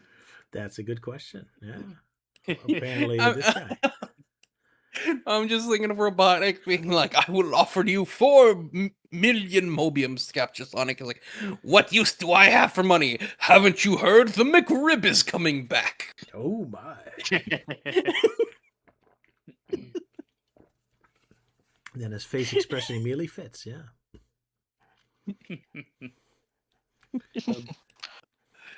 Oh my gosh. Oh yeah, there was a bit where like Scratch and Grounder somehow have this spell book, and like they test out one spell that causes the bridge to collapse, and I thought, oh, are they going to do like more spells? But like, nope, that's the only spell they're going to do. Yeah, sure. That was disappointing indeed. I mean, unless the whole sort of joke was when like Scratch would just like knock the book into Grounder, which would end up bouncing off and fall into the lava. I mean, it would make sense like if that happens, and why they never use it again. But just not using it in general was just a bit. Why not? You've got the power. But then again, I keep forgetting. Oh wait, it's scratching Grounder. Yeah. I wouldn't be surprised if that book only has just one spell in it. Very The rest of inefficiently the rest written. of it is just like blank pages of like, fill it out when you come up with something new. Yeah. Also, I freaking love Scratch's line after like Grounder lets Tails and Leduc escape. Scratch is like, when Dr. Robotnik finds out that we lost these guys, we won't just hear a book of curses, we're gonna hear a library full. Yeah. I'm like, Yeah, wow. Robotnik unleashing his AVGN, his inner AVGN. Also, I love the joke at the beginning, which Sala apparently didn't understand, when Grounder was flying downwards and shooting, but then he flies down so fast, he goes faster than a bullet and shoots himself. I kind of like that joke. That was a fun slapstick moment.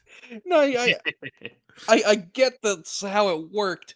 It's just like that's not how it should work. No, but in slapstick land, it does.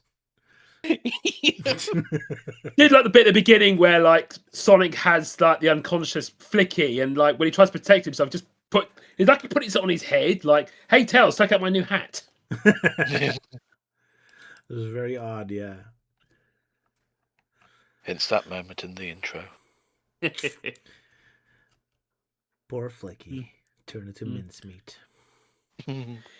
Yeah, and also at the Sonic Says, when you see like Tails being frustrated with his computer. I mean, it's a bit weird when you see like Sonic teaching him, because like Tails is known to be like really tech savvy, like in the future, and also the computer's not plugged in either.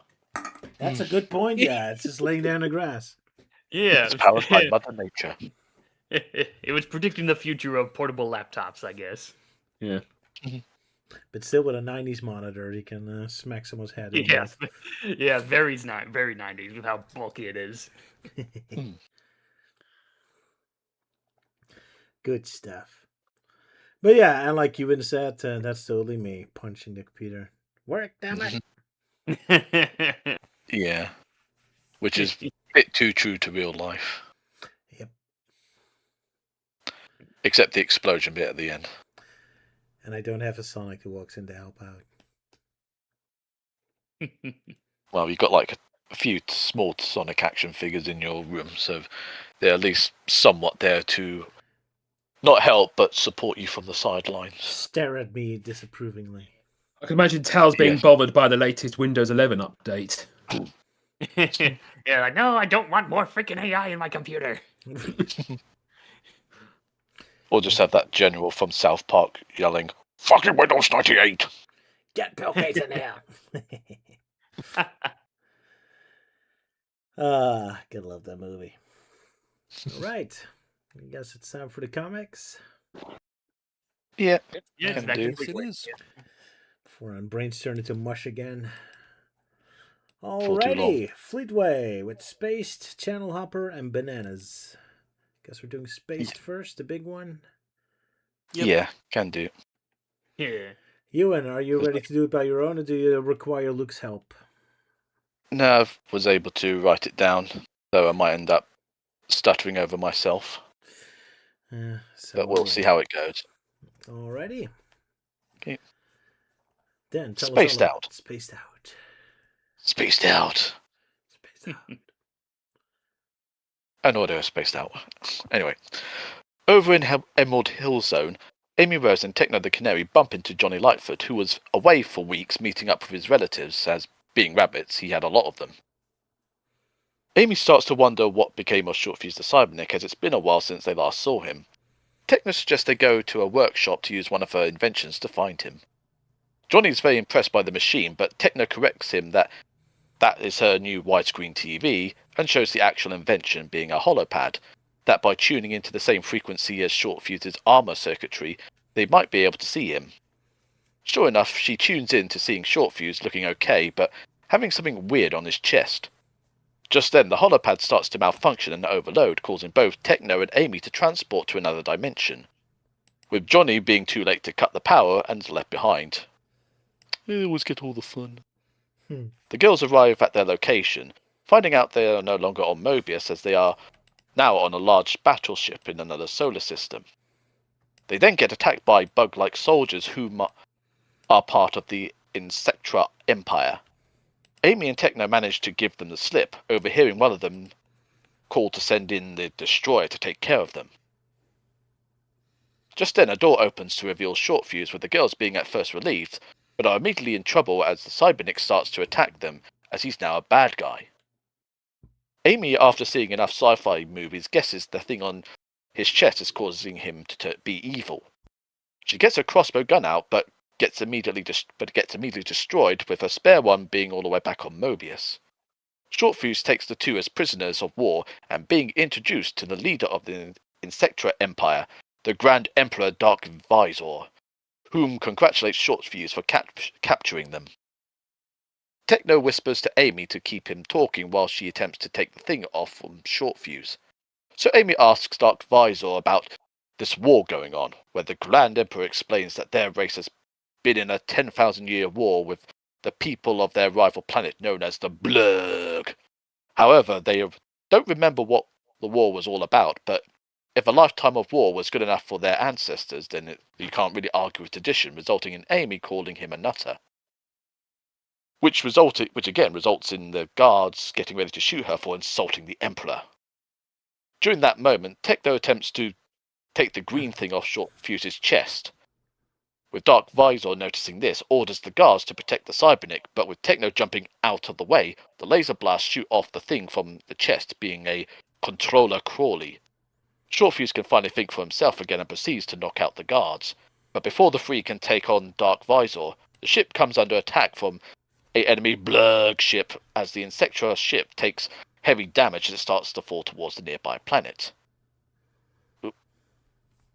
With the ship crash landed, everyone on board survived due to the protective airbags, knocking out much of the fight from most of the soldiers, as Dark Visor rants on wanting revenge, in which the Blurg ship comes into land, with Commander Jello Wobbler demanding their surrender, with Short Fuse telling Amy that unfortunately the Blurg are just as warlike as the Insectras. Jello demands Visor's surrender, but the Emperor convinces the commander they can't surrender, otherwise they'll lose all their perks of being a leader, which results in Jello announcing no surrendering as they'll fight on this planet. However, they are greeted by the local life forms of the planet, floating glowing aliens. The pink one reveals themselves as Mello, the spiritual leader of the Kamdan, and the war is forbidden on their planet. With this news that these aliens likely don't have any weapons, the two leaders decide to combine forces and conquer the whole planet, with Jello ordering them to fire on the Kadams, but their weapons aren't working. Mello reveals that due to the planet's energy flow and science has resulted in any weapons not functioning on the planet. With that news, Amy flings Dark Visor to the ground, and along with Techno prepares to fight the soldiers in unarmed combat, revealing neither side are good at that. Eventually the soldiers of both sides decide to throw down their weapons as they have become fed up with the war after so long, with Visor grumbling about tradition, with Amy suggesting in giving peace a chance. Sure enough, later on the Insectras and the Blurgs have agreed to end the war and live peacefully. Short Fuse tells the girls that he intends to stay on the planet in hopes that the Kadam's positive energy would finally free him from his armor after 2 years being stuck in it. As Mello inquires about certain things that are best left out of a kid's comic, Amy and Techno decide to try and find their way to get back to Mobius, with the pink hedgehog shouting at the starry night sky if anyone's got a map. The end. Dun dun dun. Alrighty. And thus they were stranded in space forever. And last time I already made fun of. Well, it is Short sort of at the freaking people. beginning of their of a series of stories where they try to get back Yeah. to their own world. Well, admittingly, this is like, admittingly a short one, but it's more sort of like a stepping stone of like what's going to happen in the future with both Amy and Techno. So it's gonna take a while before they're back. So Well- it took so long for Johnny to return just for him to immediately be ditched again. Poor Johnny. Yeah, Well, poor Johnny always gets the short end of the yeah. stick. But I Okay. want freedom You got one quick and cameo. enough of recycling. Oh, Johnny, that was your cameo. Bye. Yes. It's also got a lot of great sci-fi references like Alien and Star Wars. I like the designs of the ships as well. I love how skinny the Darth Vader character looks like a nerdy Darth Vader. Yeah, He's, the twin brother of Dark Helmet from Spaceballs. I think he's the short one, this is the long one. Yeah, Dark Helmet and Dark Visor. Yeah. I think it's And kind of their surprising we forgotten never see him cousin- without the helmet, so it's kind of up to our imagination of what he might look like. I imagine he looks like all of the other Insectress. Yeah. But actually, his face does get revealed in at the end, where like they're all at peace, and I think you see what looks like him in sportswear. Yeah, I I mean, thought that was just a see, that random could be- soldier.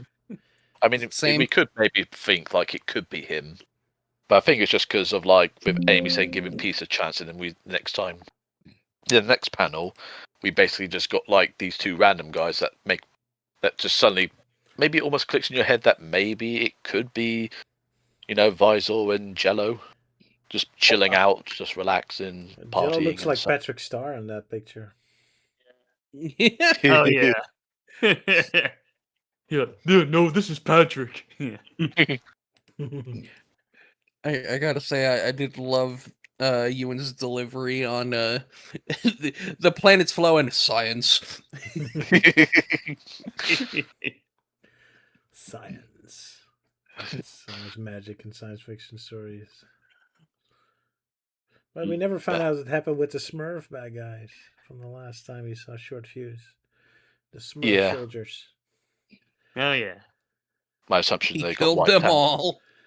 Yeah, they all- Wiped out. Yeah, everyone died. The end. I also love the Cool bit. story. I love the bit where, like, as the parasite fell off of Sort Fuse, just runs away. Yeah. Poor Just makes thing. you wonder how it managed to survive so long without getting hit once. Yeah. Would also be funny if Short Fuse remained evil. Actually, I like working for them. Screw you. And it also looks like a giant sentient bogey. Yeah. Makes you wonder what nose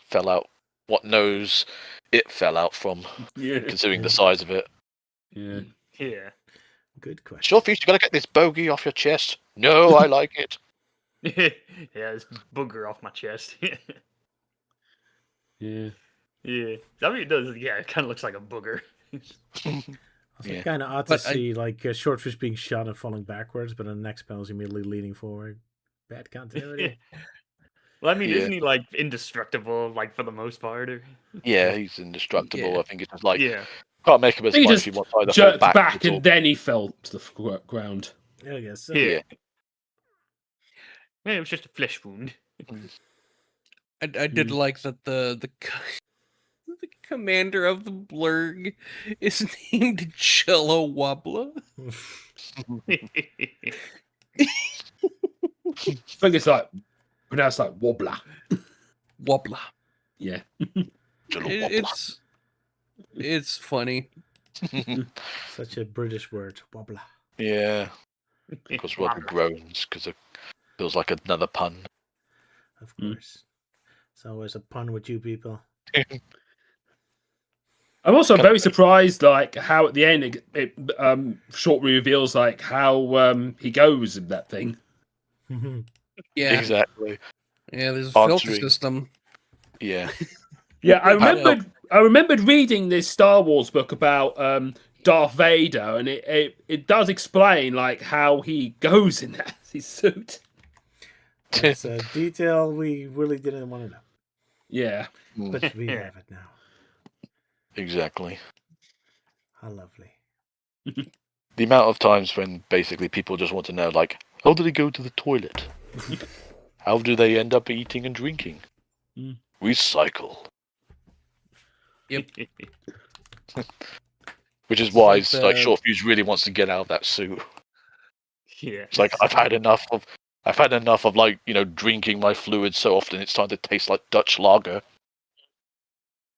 Also, the Kamdan kind of makes me think of those creatures from the Dark Crystal, which was I've forgotten what their names are. The higher sentient beings. Yeah, The- I mean, like, not the Skeksis. no, not the If I was you mystical confuse Skeksis, it's the fusion of the fusion Skeksis version. and the other versions. 'Cause I don't think they ever had a proper name. But yeah, I definitely had that sort of like, Jim Henson vibe with them in a way, with the mystic Yeah. type Yeah. of thing, like Labyrinth and Dark Crystal. I guess the colors also help with that. Mm. The yellowy, green colors. Mm.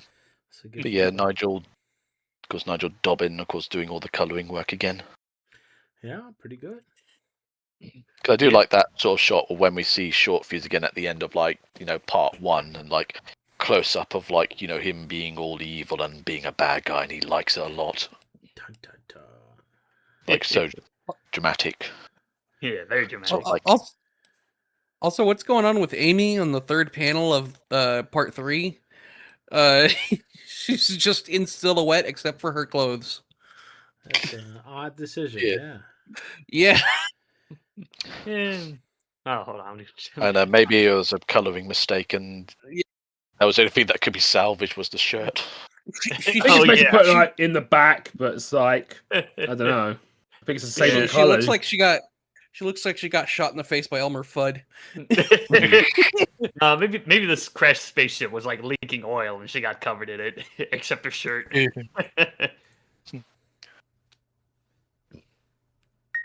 I mean, the one thing I kind of keep noticing with Amy during this whole sort of like comic is how often she keeps on, holding her arm up like, she's ready to do karate and action poses such. Like she keeps doing that quite a lot. It's like, ha! And that's like terrifies the soldiers to like, submit. Just hold that one arm up. It's like, ha! Okay, I surrender. And I love once the soldiers figure out that their guns don't work. And Amy just throws out like a single low effort kick and they all surrender. Oh no, kicking, my only weakness. I don't want to be kicked. All right, cool soldiers. Oh no, a deadly kick.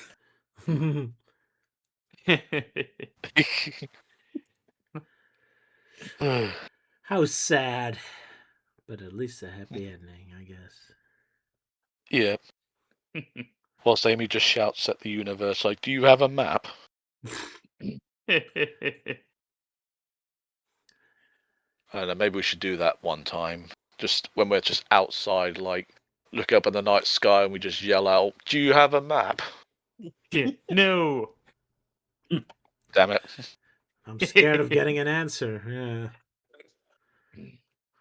I have a map. Ah, aliens, run away. Yeah, Well, run you away. asked. What are you angry at me for?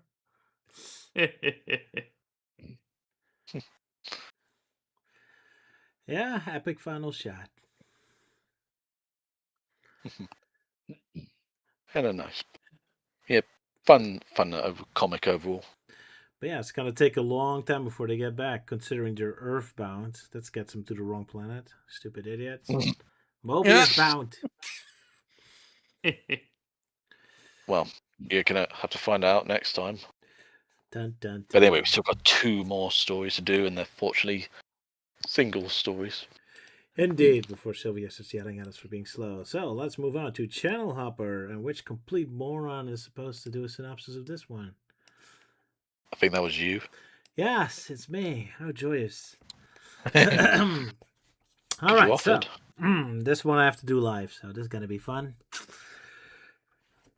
Right, what a glorious Tuesday afternoon. Tills is walking downtown as a gang of kids run toward him, stampede over him on the way to the television to watch the latest cool TV show, Channel Hoppers. Apparently Tills was blocking away from them, so serves him right. Tills breaks into the kids' home to loudly bitch and complain and moan about how he hates this show and how dare those kids watch a show that they like and Tills doesn't. They tell him the kids are not happy with him and tell Tills to just get lost. Teletubbies crashing into each other on bouncy balls is the coolest show ever. Tills storms off in a hissy fit and one of the kids call him a wimp. Righto, Junior, only the most macho of manly men can survive the awesomeness of the Teletubbies. I mean the Channel Hoppers. As Tills Karens to the kids' parents about how much he hates this show and that the parents suck at taking care of their children and should be much more stricter on what television they watch, the kids suddenly storm out of the house again, now looking like an angry mob. And I lost where I am. Wanting to play a game of Sonic vs. Batniks on the playground. Some of them enjoy playing as the Batniks. Tails is horrified. He's reminded of the time he saw kids playing cop and robbers on the playground yesterday, and they had those bastards immediately thrown in jail for playing robbers. That's illegal, man. So, time for round 2. Tails flies into the television show. And of course, instead of being recorded years ago like in normal television, it's recorded live. Because of course it is in fiction land.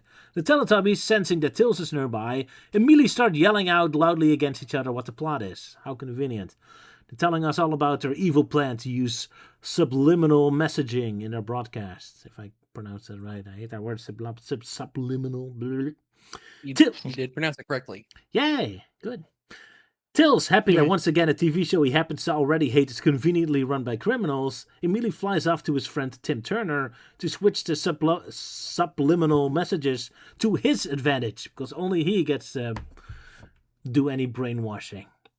So he's brainwashing the kids into hating this show now, and then he confronts the Teletubbies on their way out. The channel hoppers moan in despair that he brought a fair cop with him. A cop who's so fair that he'll stand back and watches amusedly how Tails punches the defenseless and not resisting criminals in the face. Police brutality, or passivity in brutality in this case.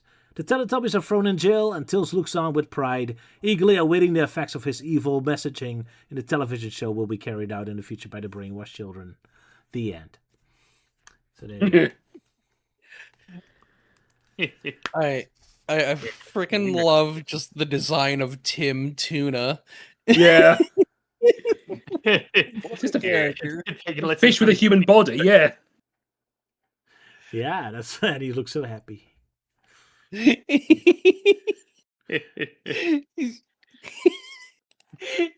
so funny looking. I also love the Teletubbies look with the channel hoppers with their like cross. Yeah, you could tell that this was when Teletubbies was popular at the time. Yeah. Freaking Popular to be Teletubbies. hated on anyway. Yeah, but yeah, it's pretty rare for like aquatic Mobians or so to be featured. So yeah, Fleetway definitely did their own interesting take on it. While Archie Sonic's way is like, oh, how are like aquatic Mobians like breathing air? And I think they just do, and then other explanations is like, oh, I think it's because it's for like people that breathe air that want to go to Meropolis. They have to wear like these special water charms that make them breathe underwater. But yeah, after that, they don't need like giant fish bowls like this tuna guy here. Yeah, that's Bren. Just throw a fish bowl on him and we're done. Also, the freaking channel hoppers feel like they were written by Roger. It's just like it's wiggly, jiggly, and floppy. Look at how hilarious they are. They're so wacky. Yeah, I think Roger. I think Roger might have parodied him in the past. Yeah, I think it was from like Sonic and Other Madness, like the first one, I think. Oh, who didn't make fun of the Teletubbies in the early 2000s? Yeah, because I actually did drew one of them when I was doing that whole Roger Through the Ages pick, and I just picked out something from mostly some references from Sonic and Other Madness, so I just felt like doing the weird Teletubbies looking knockoff. But I'm jealous of this artist. I mean, I love how the red one looks like cross-eyed. Like, Yeah. They're so. I also go ahead. I like how derpy the lion characters look. But they also look intense Yeah. when they're getting out of the house a second time, like an angry mob ready to kick some ass. Yeah. But for the rest of And it, like they're how derpy. Yeah, like how old are these like lions supposed to be? Because they honestly look more like teenagers than kids. Yeah. I mean, it could be teens. Yeah, so like one's like got like a leather jacket on, and one's like got like sleeveless shirts and He's- whatnot. He's got a leather jacket and sideburns. And just to watch the Teletubbies. Then again, he calls Tails a wimp for not watching it. It's like, oh, they're so manly and cool. You're a wimp if you don't watch this shit. Yeah, I don't know. Maybe this comic was predicting the future of bronies. I guess so. Nah, it was actually just doing the whole sort of like parody thing with like how, like, you know, grown-ups were enjoying the Teletubbies back then when they first came out. But still, I honestly never heard of that. Like grown-ups enjoying Teletubbies when it first Well, came I out. would say it's just more sort of Like- like the older demographic just enjoying it back then when they first came out, because it was like something very wild and trippy. And I think I probably can understand why, because, you know, they were on particular stuff at the time when they were watching it. Yeah, they they got were coked up SpongeBob on wherever they were. Teletubby custard. Yes. but still, what a dick move of Tills is walking to their house, just complaining about what they're watching. I want to break into your house just so to judge you. There's nothing to steal here. I love. I guess it is a community where they just walk in. I just love the idea of Tills to break into everyone's house, just judging everyone. I mean, it's like when you get in RPGs, we just randomly walk into people's houses. That's true, but then you only steal stuff. You don't judge these people. You're not looking over the shoulder. What are you watching? What are you playing? What is that? What are your books in your bookcase? Oh man, your taste sucks, dude. Yeah, I mean, you don't see Link barging into people's houses and criticizing this one guy because his name is Error or something. Oh my god, it just reminds me of that one Hercules RPG that John Tron played that one time. You can walk into someone's house and talk to them, and he just says, "Get out of my home." Out.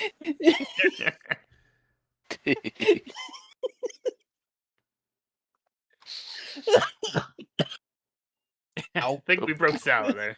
Yeah. Well, Salah broke himself. Yeah. Yeah, he can't stop thinking about the tuna guy, whatever the hell his name is. Yeah, Tim Tuna. Tim Tuna, yeah. Yeah. Oh my god, I think he's my favorite fucking character now. And he only appears in a few panels. Yeah, Trolls in with now full just- confidence. Yeah, now I've we just need to noticed pick up, I've noticed yeah, in one of the panels where when Tails like infiltrates the TV studio and you see him leap in with his arm stretched out, and he doesn't have the full line art of his arm. It looks like there's a huge arm between Tails' legs. Oh yeah, Yeah, it's a bit of an yeah. He looked a oddity. bit mangled up in that panel. Yeah. I am the pretzel man. Or this is just like this guy was predicting early AI. Yeah. Oh god. Even worse, his body almost looks like a swastika in a weird way. Oh dear. Not quite, but it's getting there. Like a broken I gotta one. say, I like Tails punching all three of the bad guys with one punch. Yeah, that was cool. Like a Three Stooges gag. Oh yeah. That's something they would do often. Yeah. Yeah. Here's five Z's.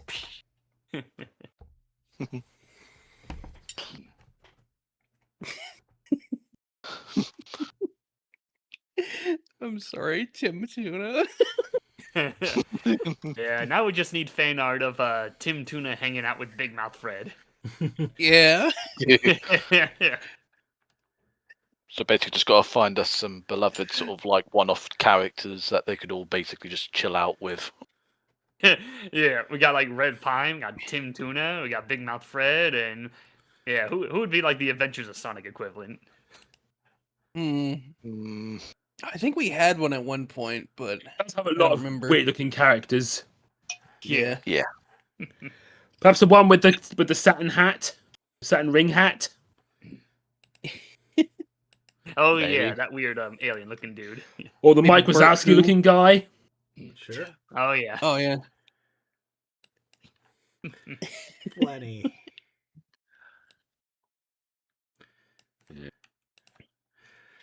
We'll have yeah, to gonna go have through to it. I'm properly sure watch we'll through. Yeah. a lot of them. Doing all right, Salah? I'm sorry, I'm trying not to look at Tim Tuna. Look at it. Well, I guess we know what Salah will be doing after the stream's over. He's just going to stare at Tim Turner the whole time. Or Tim Turner. Tuna. Well, Tim Tuna, really. Yeah. Well, it's not as crazy as that fan art picture of Sonic as a Scouser. That's Oh, what? yeah. And the, Oh, in the speedline section. Yeah. Yeah. It's based on this sketch show with this comedian called Harry Enfield, where he would dress up as a Scouser and go like, "Hey, calm down." Is that image with the Sonic with the weird hairdo and the mustache? Or Yeah, Yeah. because it was a stereotype of Scousers or people up north. he almost looks like Groucho Marx, just without the eyebrows. Also, his torso is massive, and his arms come out of his belly. Oh yeah, I saw that. Yeah, it's like he just swallowed an egg or something. Is it 112? I can't find it. It's 112. Yeah, Yeah, it's like it's right immediately after Teletubbies story. There's also someone drew One second. Sonic with Agent Scully from X-Files. Yeah, Yeah, very Futurama looking Scully. that's from the Simpsons episode. Yeah. Ah, that explains it. All right.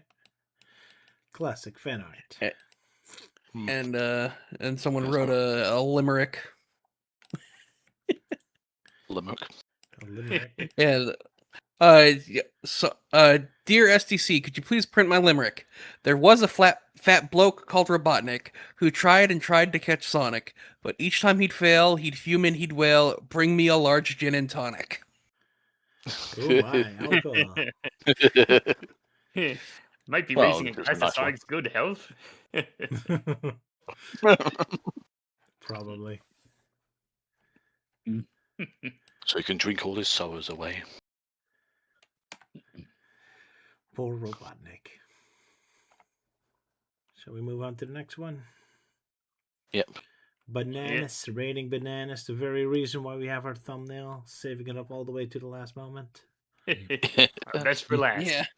Yeah, and I'm going to be doing this, and as an added bonus, I'm going to read out the whole thing as it's all in rhyme. Oh, Yep. no. Oh I my. figured you would do that. Is, Enjoy, everyone. is everyone sitting comfortably? Sure. Yes. No. Yeah. Then I Are you- will. Ewan. Then Sorry, I. I was just saying, do you need anything, Roger? Like an aspirin or something? Why But do okay, I need continue. an aspirin? Well, because it's going to be a lot of rhyming going involved with British puns. Oh, yeah, I do need it. Oh well, let's get it over with. Okay. Okay. And are you sitting comfortably? Well, chat.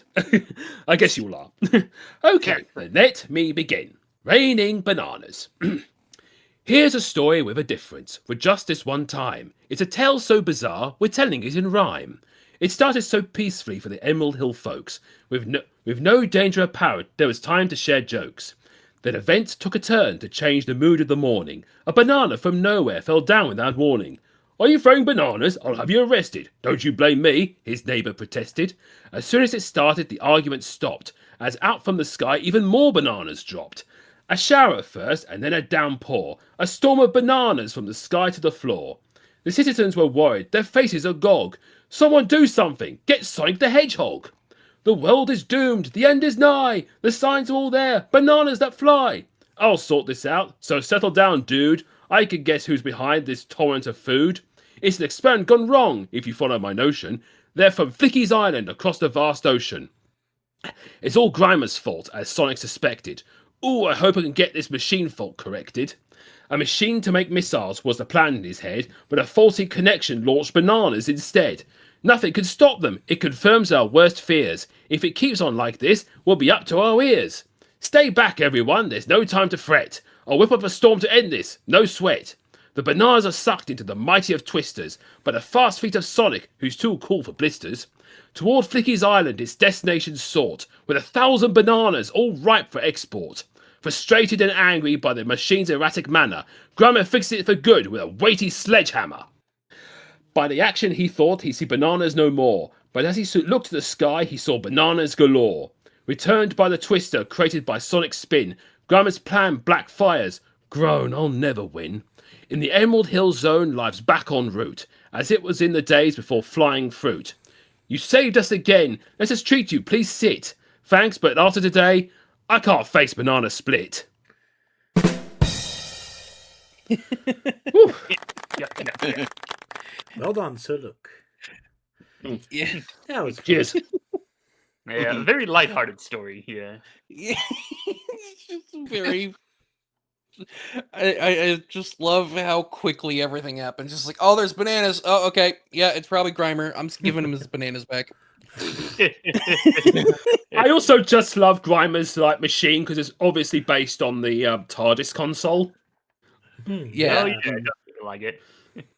I mean, in the way, it looks like it's like the TARDIS runs on bananas because, as you know, bananas are good. Yes. Yeah. Yeah, good potassium. I am glad I got to hear Luke read that whole thing out because in my head I was having a lot of difficulty getting sought to rhyme with export. That's quite a British rhyme. Thought there. export, yeah. Pronunciations. Yeah, word pronunciation is a bitch. But it's so odd to have Flicky's Island be such a prominent location now, since usually it's just a episodic location where you never visit all that much. Guess it's because it's like just- Sonic 3D is still the popular game Yeah. at the time. The main game, yeah. Yeah. So it's funny that it's just kind of like become Robotnik and Grimer's base of operations for the time being. Yes. Odd, And but of course, guess it works. yeah. And of course, like, despite knowing this, like, they don't bother doing anything about it. Oh well. Flickies deserve it, and I don't really live there anyway. They just hop through dimensions. I was just about to say, like, they could just nuke Flicky's Island and nothing of value will be lost. Pretty much. Exactly. Yeah, meanwhile Roger's cheering in the background. Yeah. And everyone Yay. else who played Sonic 3D blasts Flicky's Island. Yep. Poor game. I also that's I love the scenery of like the villagers in their happy environment. It looks like something out of like Rupert or Busy World. yeah, it's very, very, very fairy tale-esque. Oh yeah. Yeah. Andy Pritchard doing a nice job.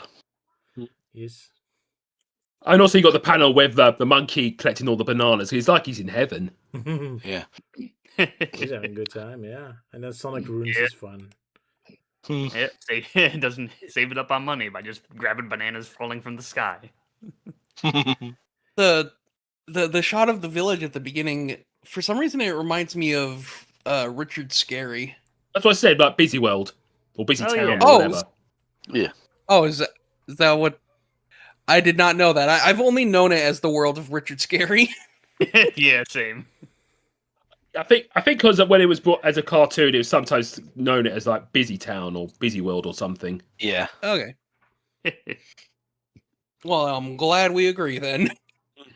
That was always something that kind of stuck in my mind. It's mostly just because of the fact of who the hell names their who the hell names their last name like Scary. That's a good question. Yeah. But we may Yeah, never next year know. though there'll be then there's someone else named I don't know, Bob Depression or something. I'm sure one of the Deadly Six would love that as a name. Yeah. But also you got the author H.P. Lovecraft who writes anything but love. Yeah. Right. I've also noticed that when the bad is reading the newspaper, there's like no text on it. Yeah, good point. Yeah. Slow news day. Maybe it's written in invisible ink, and he's just using those glasses to see the invisible ink. Oh my. Yeah. Oh boy, I can't wait for today's issue of Nothing News. But as they say, no news is good news. Yay, there we go. That's it. That's the only newspaper that only gives good news, and the whole paper is blank. Ah, yeah. Yeah, newspaper with no good news. So Well, clearly this only is good the news. That's Fox why it's News. blank. I'm saying like, oh, it's news that's not good news. So clearly this was written by Fox News. Yuck, yuck. I guess so. Yeah. Oh. Nope. Sorry, I just I just checked the Sonic Speed Simulator update because like it hasn't updated this entire time, so I've been checking it periodically. Uh-huh. I'm just gonna go ahead and post it in general chat and tag Tyga. Oh yeah, I think I know. I guess it's something that she's interested in. They look Yeah. a bit sad there. Well, I think he's supposed to be. Yeah. All right, we got the nothing character and Diet Scourge. Yeah. Right, IDW getting more love in Sonic Speed Simulator. All right. Yeah. You don't sound very There's a lot to Archie, Sega. Plug it to my veins now, Sega. Give me it. I want more Archie in my blood. We want Tim Tuna in our Sonic Speed Simulator. No, no, that was- Team Tuna for Sonic Crossworlds. There we go. There we go. There Fits we right go. in with SpongeBob. Yeah. So I can imagine someone modding him over Ichiban. Sure, why not? Yeah. But yeah, Just I gotta don't make really it care happen. about yeah, I really don't care about Surge or Kid or whatnot. I mean, I think I did at first, like, oh yeah, neat, and then they just kind of did nothing with them. I don't know. I guess it's just because I was expecting them to do something more with them, and they just didn't. And it kind of feels like they have this habit of like, trying to build them up. It's like, oh, this like mystery thing, and then they just completely ignore it. It's like, oh, what's like the origin of their creations? Like, who knows? No one cares. Fuck it. And then that whole like, oh, okay, we're gonna, team up with Possum Guy, and then he'll tell us who we really are. And then they're like, nah, fuck it, we'll be good guys from now on for no reason. And then then I think the last time we saw them, like kids like, oh, I gotta do something to make Surge believe she's the hero or blah blah. And so far they've done nothing with it. That's a shame. Huh. Yeah, that's one thing that's been really pissing me off with these characters. Like, they're trying to build something cool, but then like, oh no, this is IDW side, so we can't do it all this other stuff because Sega's just like, fuck creative freedom. We want it bland as possible as ever, for this is the bland era after all. Alas. All right. Indeed. Indeed. And I guess it's time to be quitting. I think most people already left. For good reason, because Sonic Shorts Volume 11 is premiering right now. Oh my, it's my cartoon is on right now. Oh wow. Yeah. Good timing. Yeah. Yeah, 11 shorts, and I've only seen 3 of them. And the first 3 just kind of gave me a bad impression back in the day in the 2000s. Yeah. Oh, I guess that ends up. Well, I mean, every short cartoon is made by someone else with their own writing style, so I guess. Can go Yeah, I over. know, but like back then when it started, that was like still around that phrase like, oh, Sonic and his friends they're stupid, they suck, blah blah blah, and especially that one gag where a bunch of Sonic characters are pointing at Sally and they're using a clip like, oh, there's an American among us. And it's like, yeah, you can clearly tell there was some like extreme prejudice going on with that short bit. It's like, oh no, it's not Sonic, it's not Japan Sonic, it's not Keen and Hebrew. Yeah, I don't know. It's like, yeah, they've done more. Maybe they got better, but yeah, the first 3 just really left a bad first impression, so I didn't bother watching the others. You're not a fan of Robotnik's sexy dancing. No, I really don't care about that. Okay. Although I think that one bit in question you're referring to, like, there's an American among us, I kind of always assumed that was just like parodying off this actual anime that was actually where the characters were standing around. It's like, there's an American among us. Yeah, I think it is from an actual anime. I just can't remember what it was called. Same. Indeed. But yeah, can you tell me, chat? Like, Roger's got 2 characters in there that he's drawn, but can you guess which ones they are? All I'm seeing is just classic Amy. That's the easy one, yeah. The easier one. Yes. Oh, okay. Now I see the other character that Roger was talking about. Yeah, I can see it there. Yeah. Yeah, it's not entirely my style since I was looking closer to the original. But yeah, that's Breezy. Especially picked for from Melty. Breezy from Archie. Yeah. Yeah, the Archie Sonic version of Breezy, aka the superior version. Better one. Yeah, it's based on one of the cartoons, but not the one I drew. I just drew the thumbnail picture. Actually, I haven't even seen the cartoon where she's from, so I haven't seen all the shorts myself. So let's check it out now. It's finally out. But yeah, enjoy new Sonic Paradox. Cool Yay. stuff. Not too anti-Archie, as far as I remember, but then again, Archie barely shows up in general anyway, except for Breezy, Yeah. I guess. Yeah, Archie Sonic never shows up in this. Because, yeah, it's like that one joke. It's like, oh, I can't read. Yeah. Well, that's just more my bitter, cynical view on, like, why Archie Sonic always gets a bad rap. It is because the Sonic fans can't be bothered to actually read a damn page. I guess so. Then again, most of the shorts are always about the game, so... usually when I make one for Sonic Paradox, I try to think of, like, at least having some more obscure characters show up. That's why last time I deliberately picked, like, Trip. Or Styx the Badger or something, like a character who doesn't get too much attention. I mean, I don't know. I mean, those characters like still kind of get attention from fans, like especially when That's like people not too like still bad. click onto. Well, maybe for like Trip, it's like she's kind of still modern, and then Styx, well, that's just people just grasping straws. That's just like Styx is mentioned in Frontiers, show she's canon, like despite the fact she's stuck in Schrodinger's cat right now. Pretty much, yeah. Yeah, like when I think of like more like obscure characters, I think of like real obscure ones, like a few one-shot characters from like Archie Sonic, like like El Capone. It's like, yeah, they had a eel villain character whose name was a parody of Al Capone and only showed up in this one story with the forgettable 40 Fathom Freedom Fighters. Yes, those definitely won't show up in Sonic Paradox now. Sorry. Oh well. But yeah, I'll check it later when this is over. Anyone want something to say about the Sonic Godzilla comic that's out now? That has way too many covers. Yeah, that's way too many covers. So, Yeah. I mean, I read it, and yeah, this is surprisingly the a story where it starts off that easily pisses me off. Where like the story starts off with Robotnik is attacking Station Square. So okay, so we zoom in. It's like, yes, he's attacking the population full of Mobians. No humans.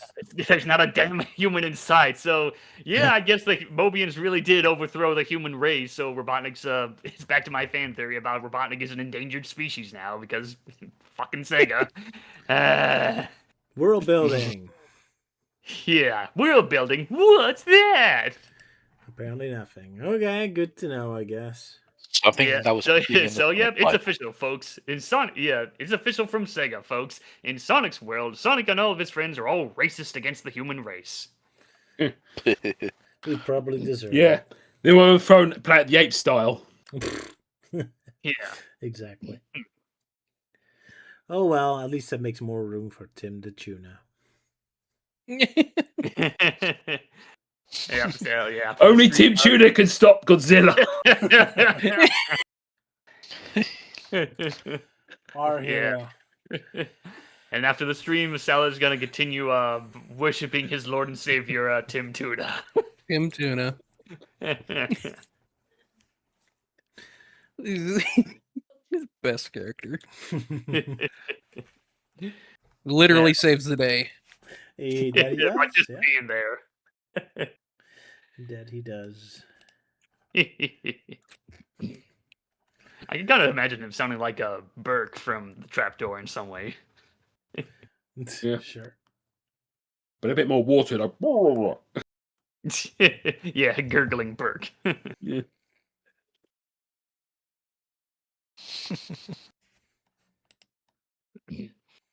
Yeah. So, anyone Yeah. got anyone got like something to advertise or something before we punch out? Yeah, Sonic Paradox, I guess. I don't have anything personal. Yeah. Otherwise. I mean, I'm still working on the Rouge the Bat episode with Roger, where I've gotten a good chunk of it done, like at least in the old timeline, like synopsis stuff. I got to go through the new timeline, and then we'll try and put together like, then our final thoughts and our quick thoughts on the other version of Rouge, which at least with her, there's like thankfully only a few. It's just the Sonic X and the Sonic Prime version. Fair enough. That helps. I could say that I'm finally starting on production on updating my Robotnik Throughout the Ages comp, which I haven't worked on it, which features the Celtic Council from Sonic Prime and Robotnik from the third movie. I mean, this is the first time I've worked on a Throughout the Ages comp since 22 with the second movie update. I think it's because of like the flat move and like trying to get used to living in my flat. That's why I haven't worked on it in such a long time.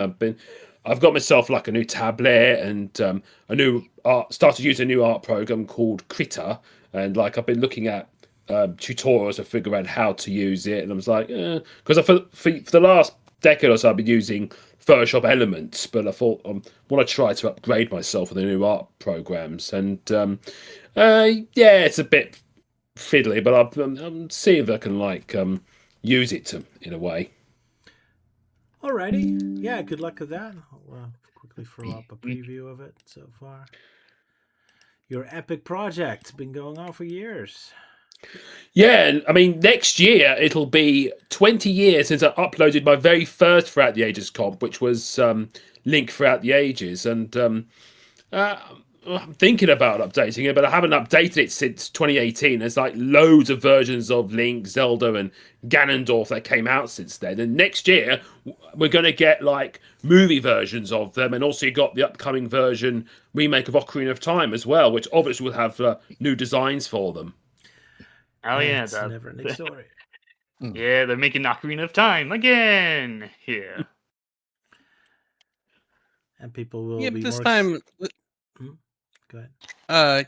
I mean, yeah, they're remaking Ocarina of Time again, but this time they seem to be like putting actual effort into it and not just like, upgrading the textures.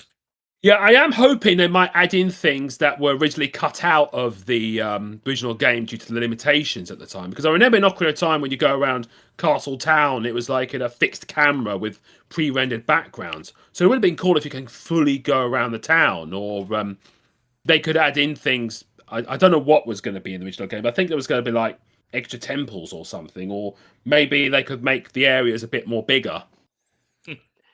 Yeah, it's kind of a shame that these like remakes like really don't take advantage of like, okay, let's like the stuff that was cut, let's actually put them in this time and have some fun, expand the game, make it unique. Because I don't know, I think I've only seen that happen when they did Crash Bandicoot Insane Trilogy, when they decided to complete one of the scrap levels from the first game, and I guess SpongeBob Battle for Bikini Bottom Rehydrated, they got to use a multiplayer mode to revive a canceled idea for a robot Squidward. Well, at least the console versions. It does show up in the GBA version. But yeah, like all these other remakes, they just really don't take advantage with the idea of like, yeah, let's bring back scrapped ideas and make them fully utilized or something.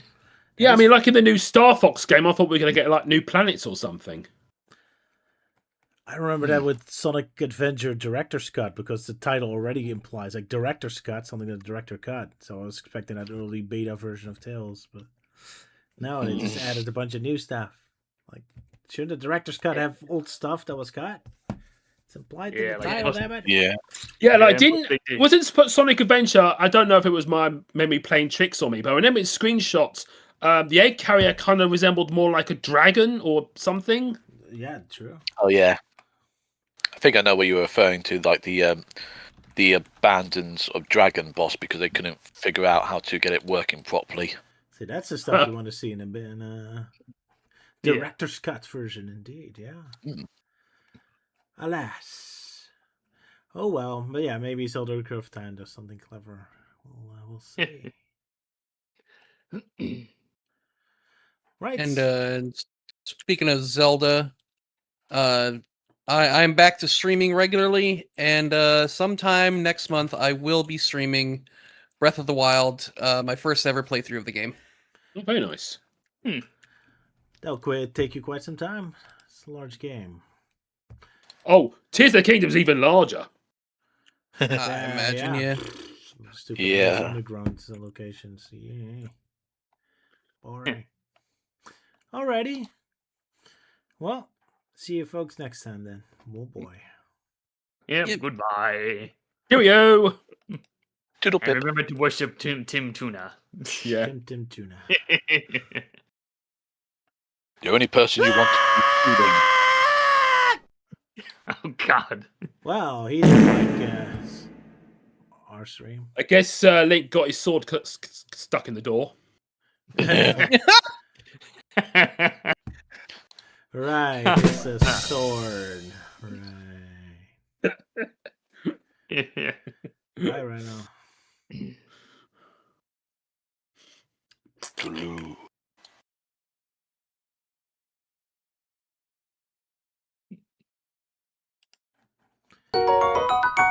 And we're out, sorry. No There it is. I was trying to look for the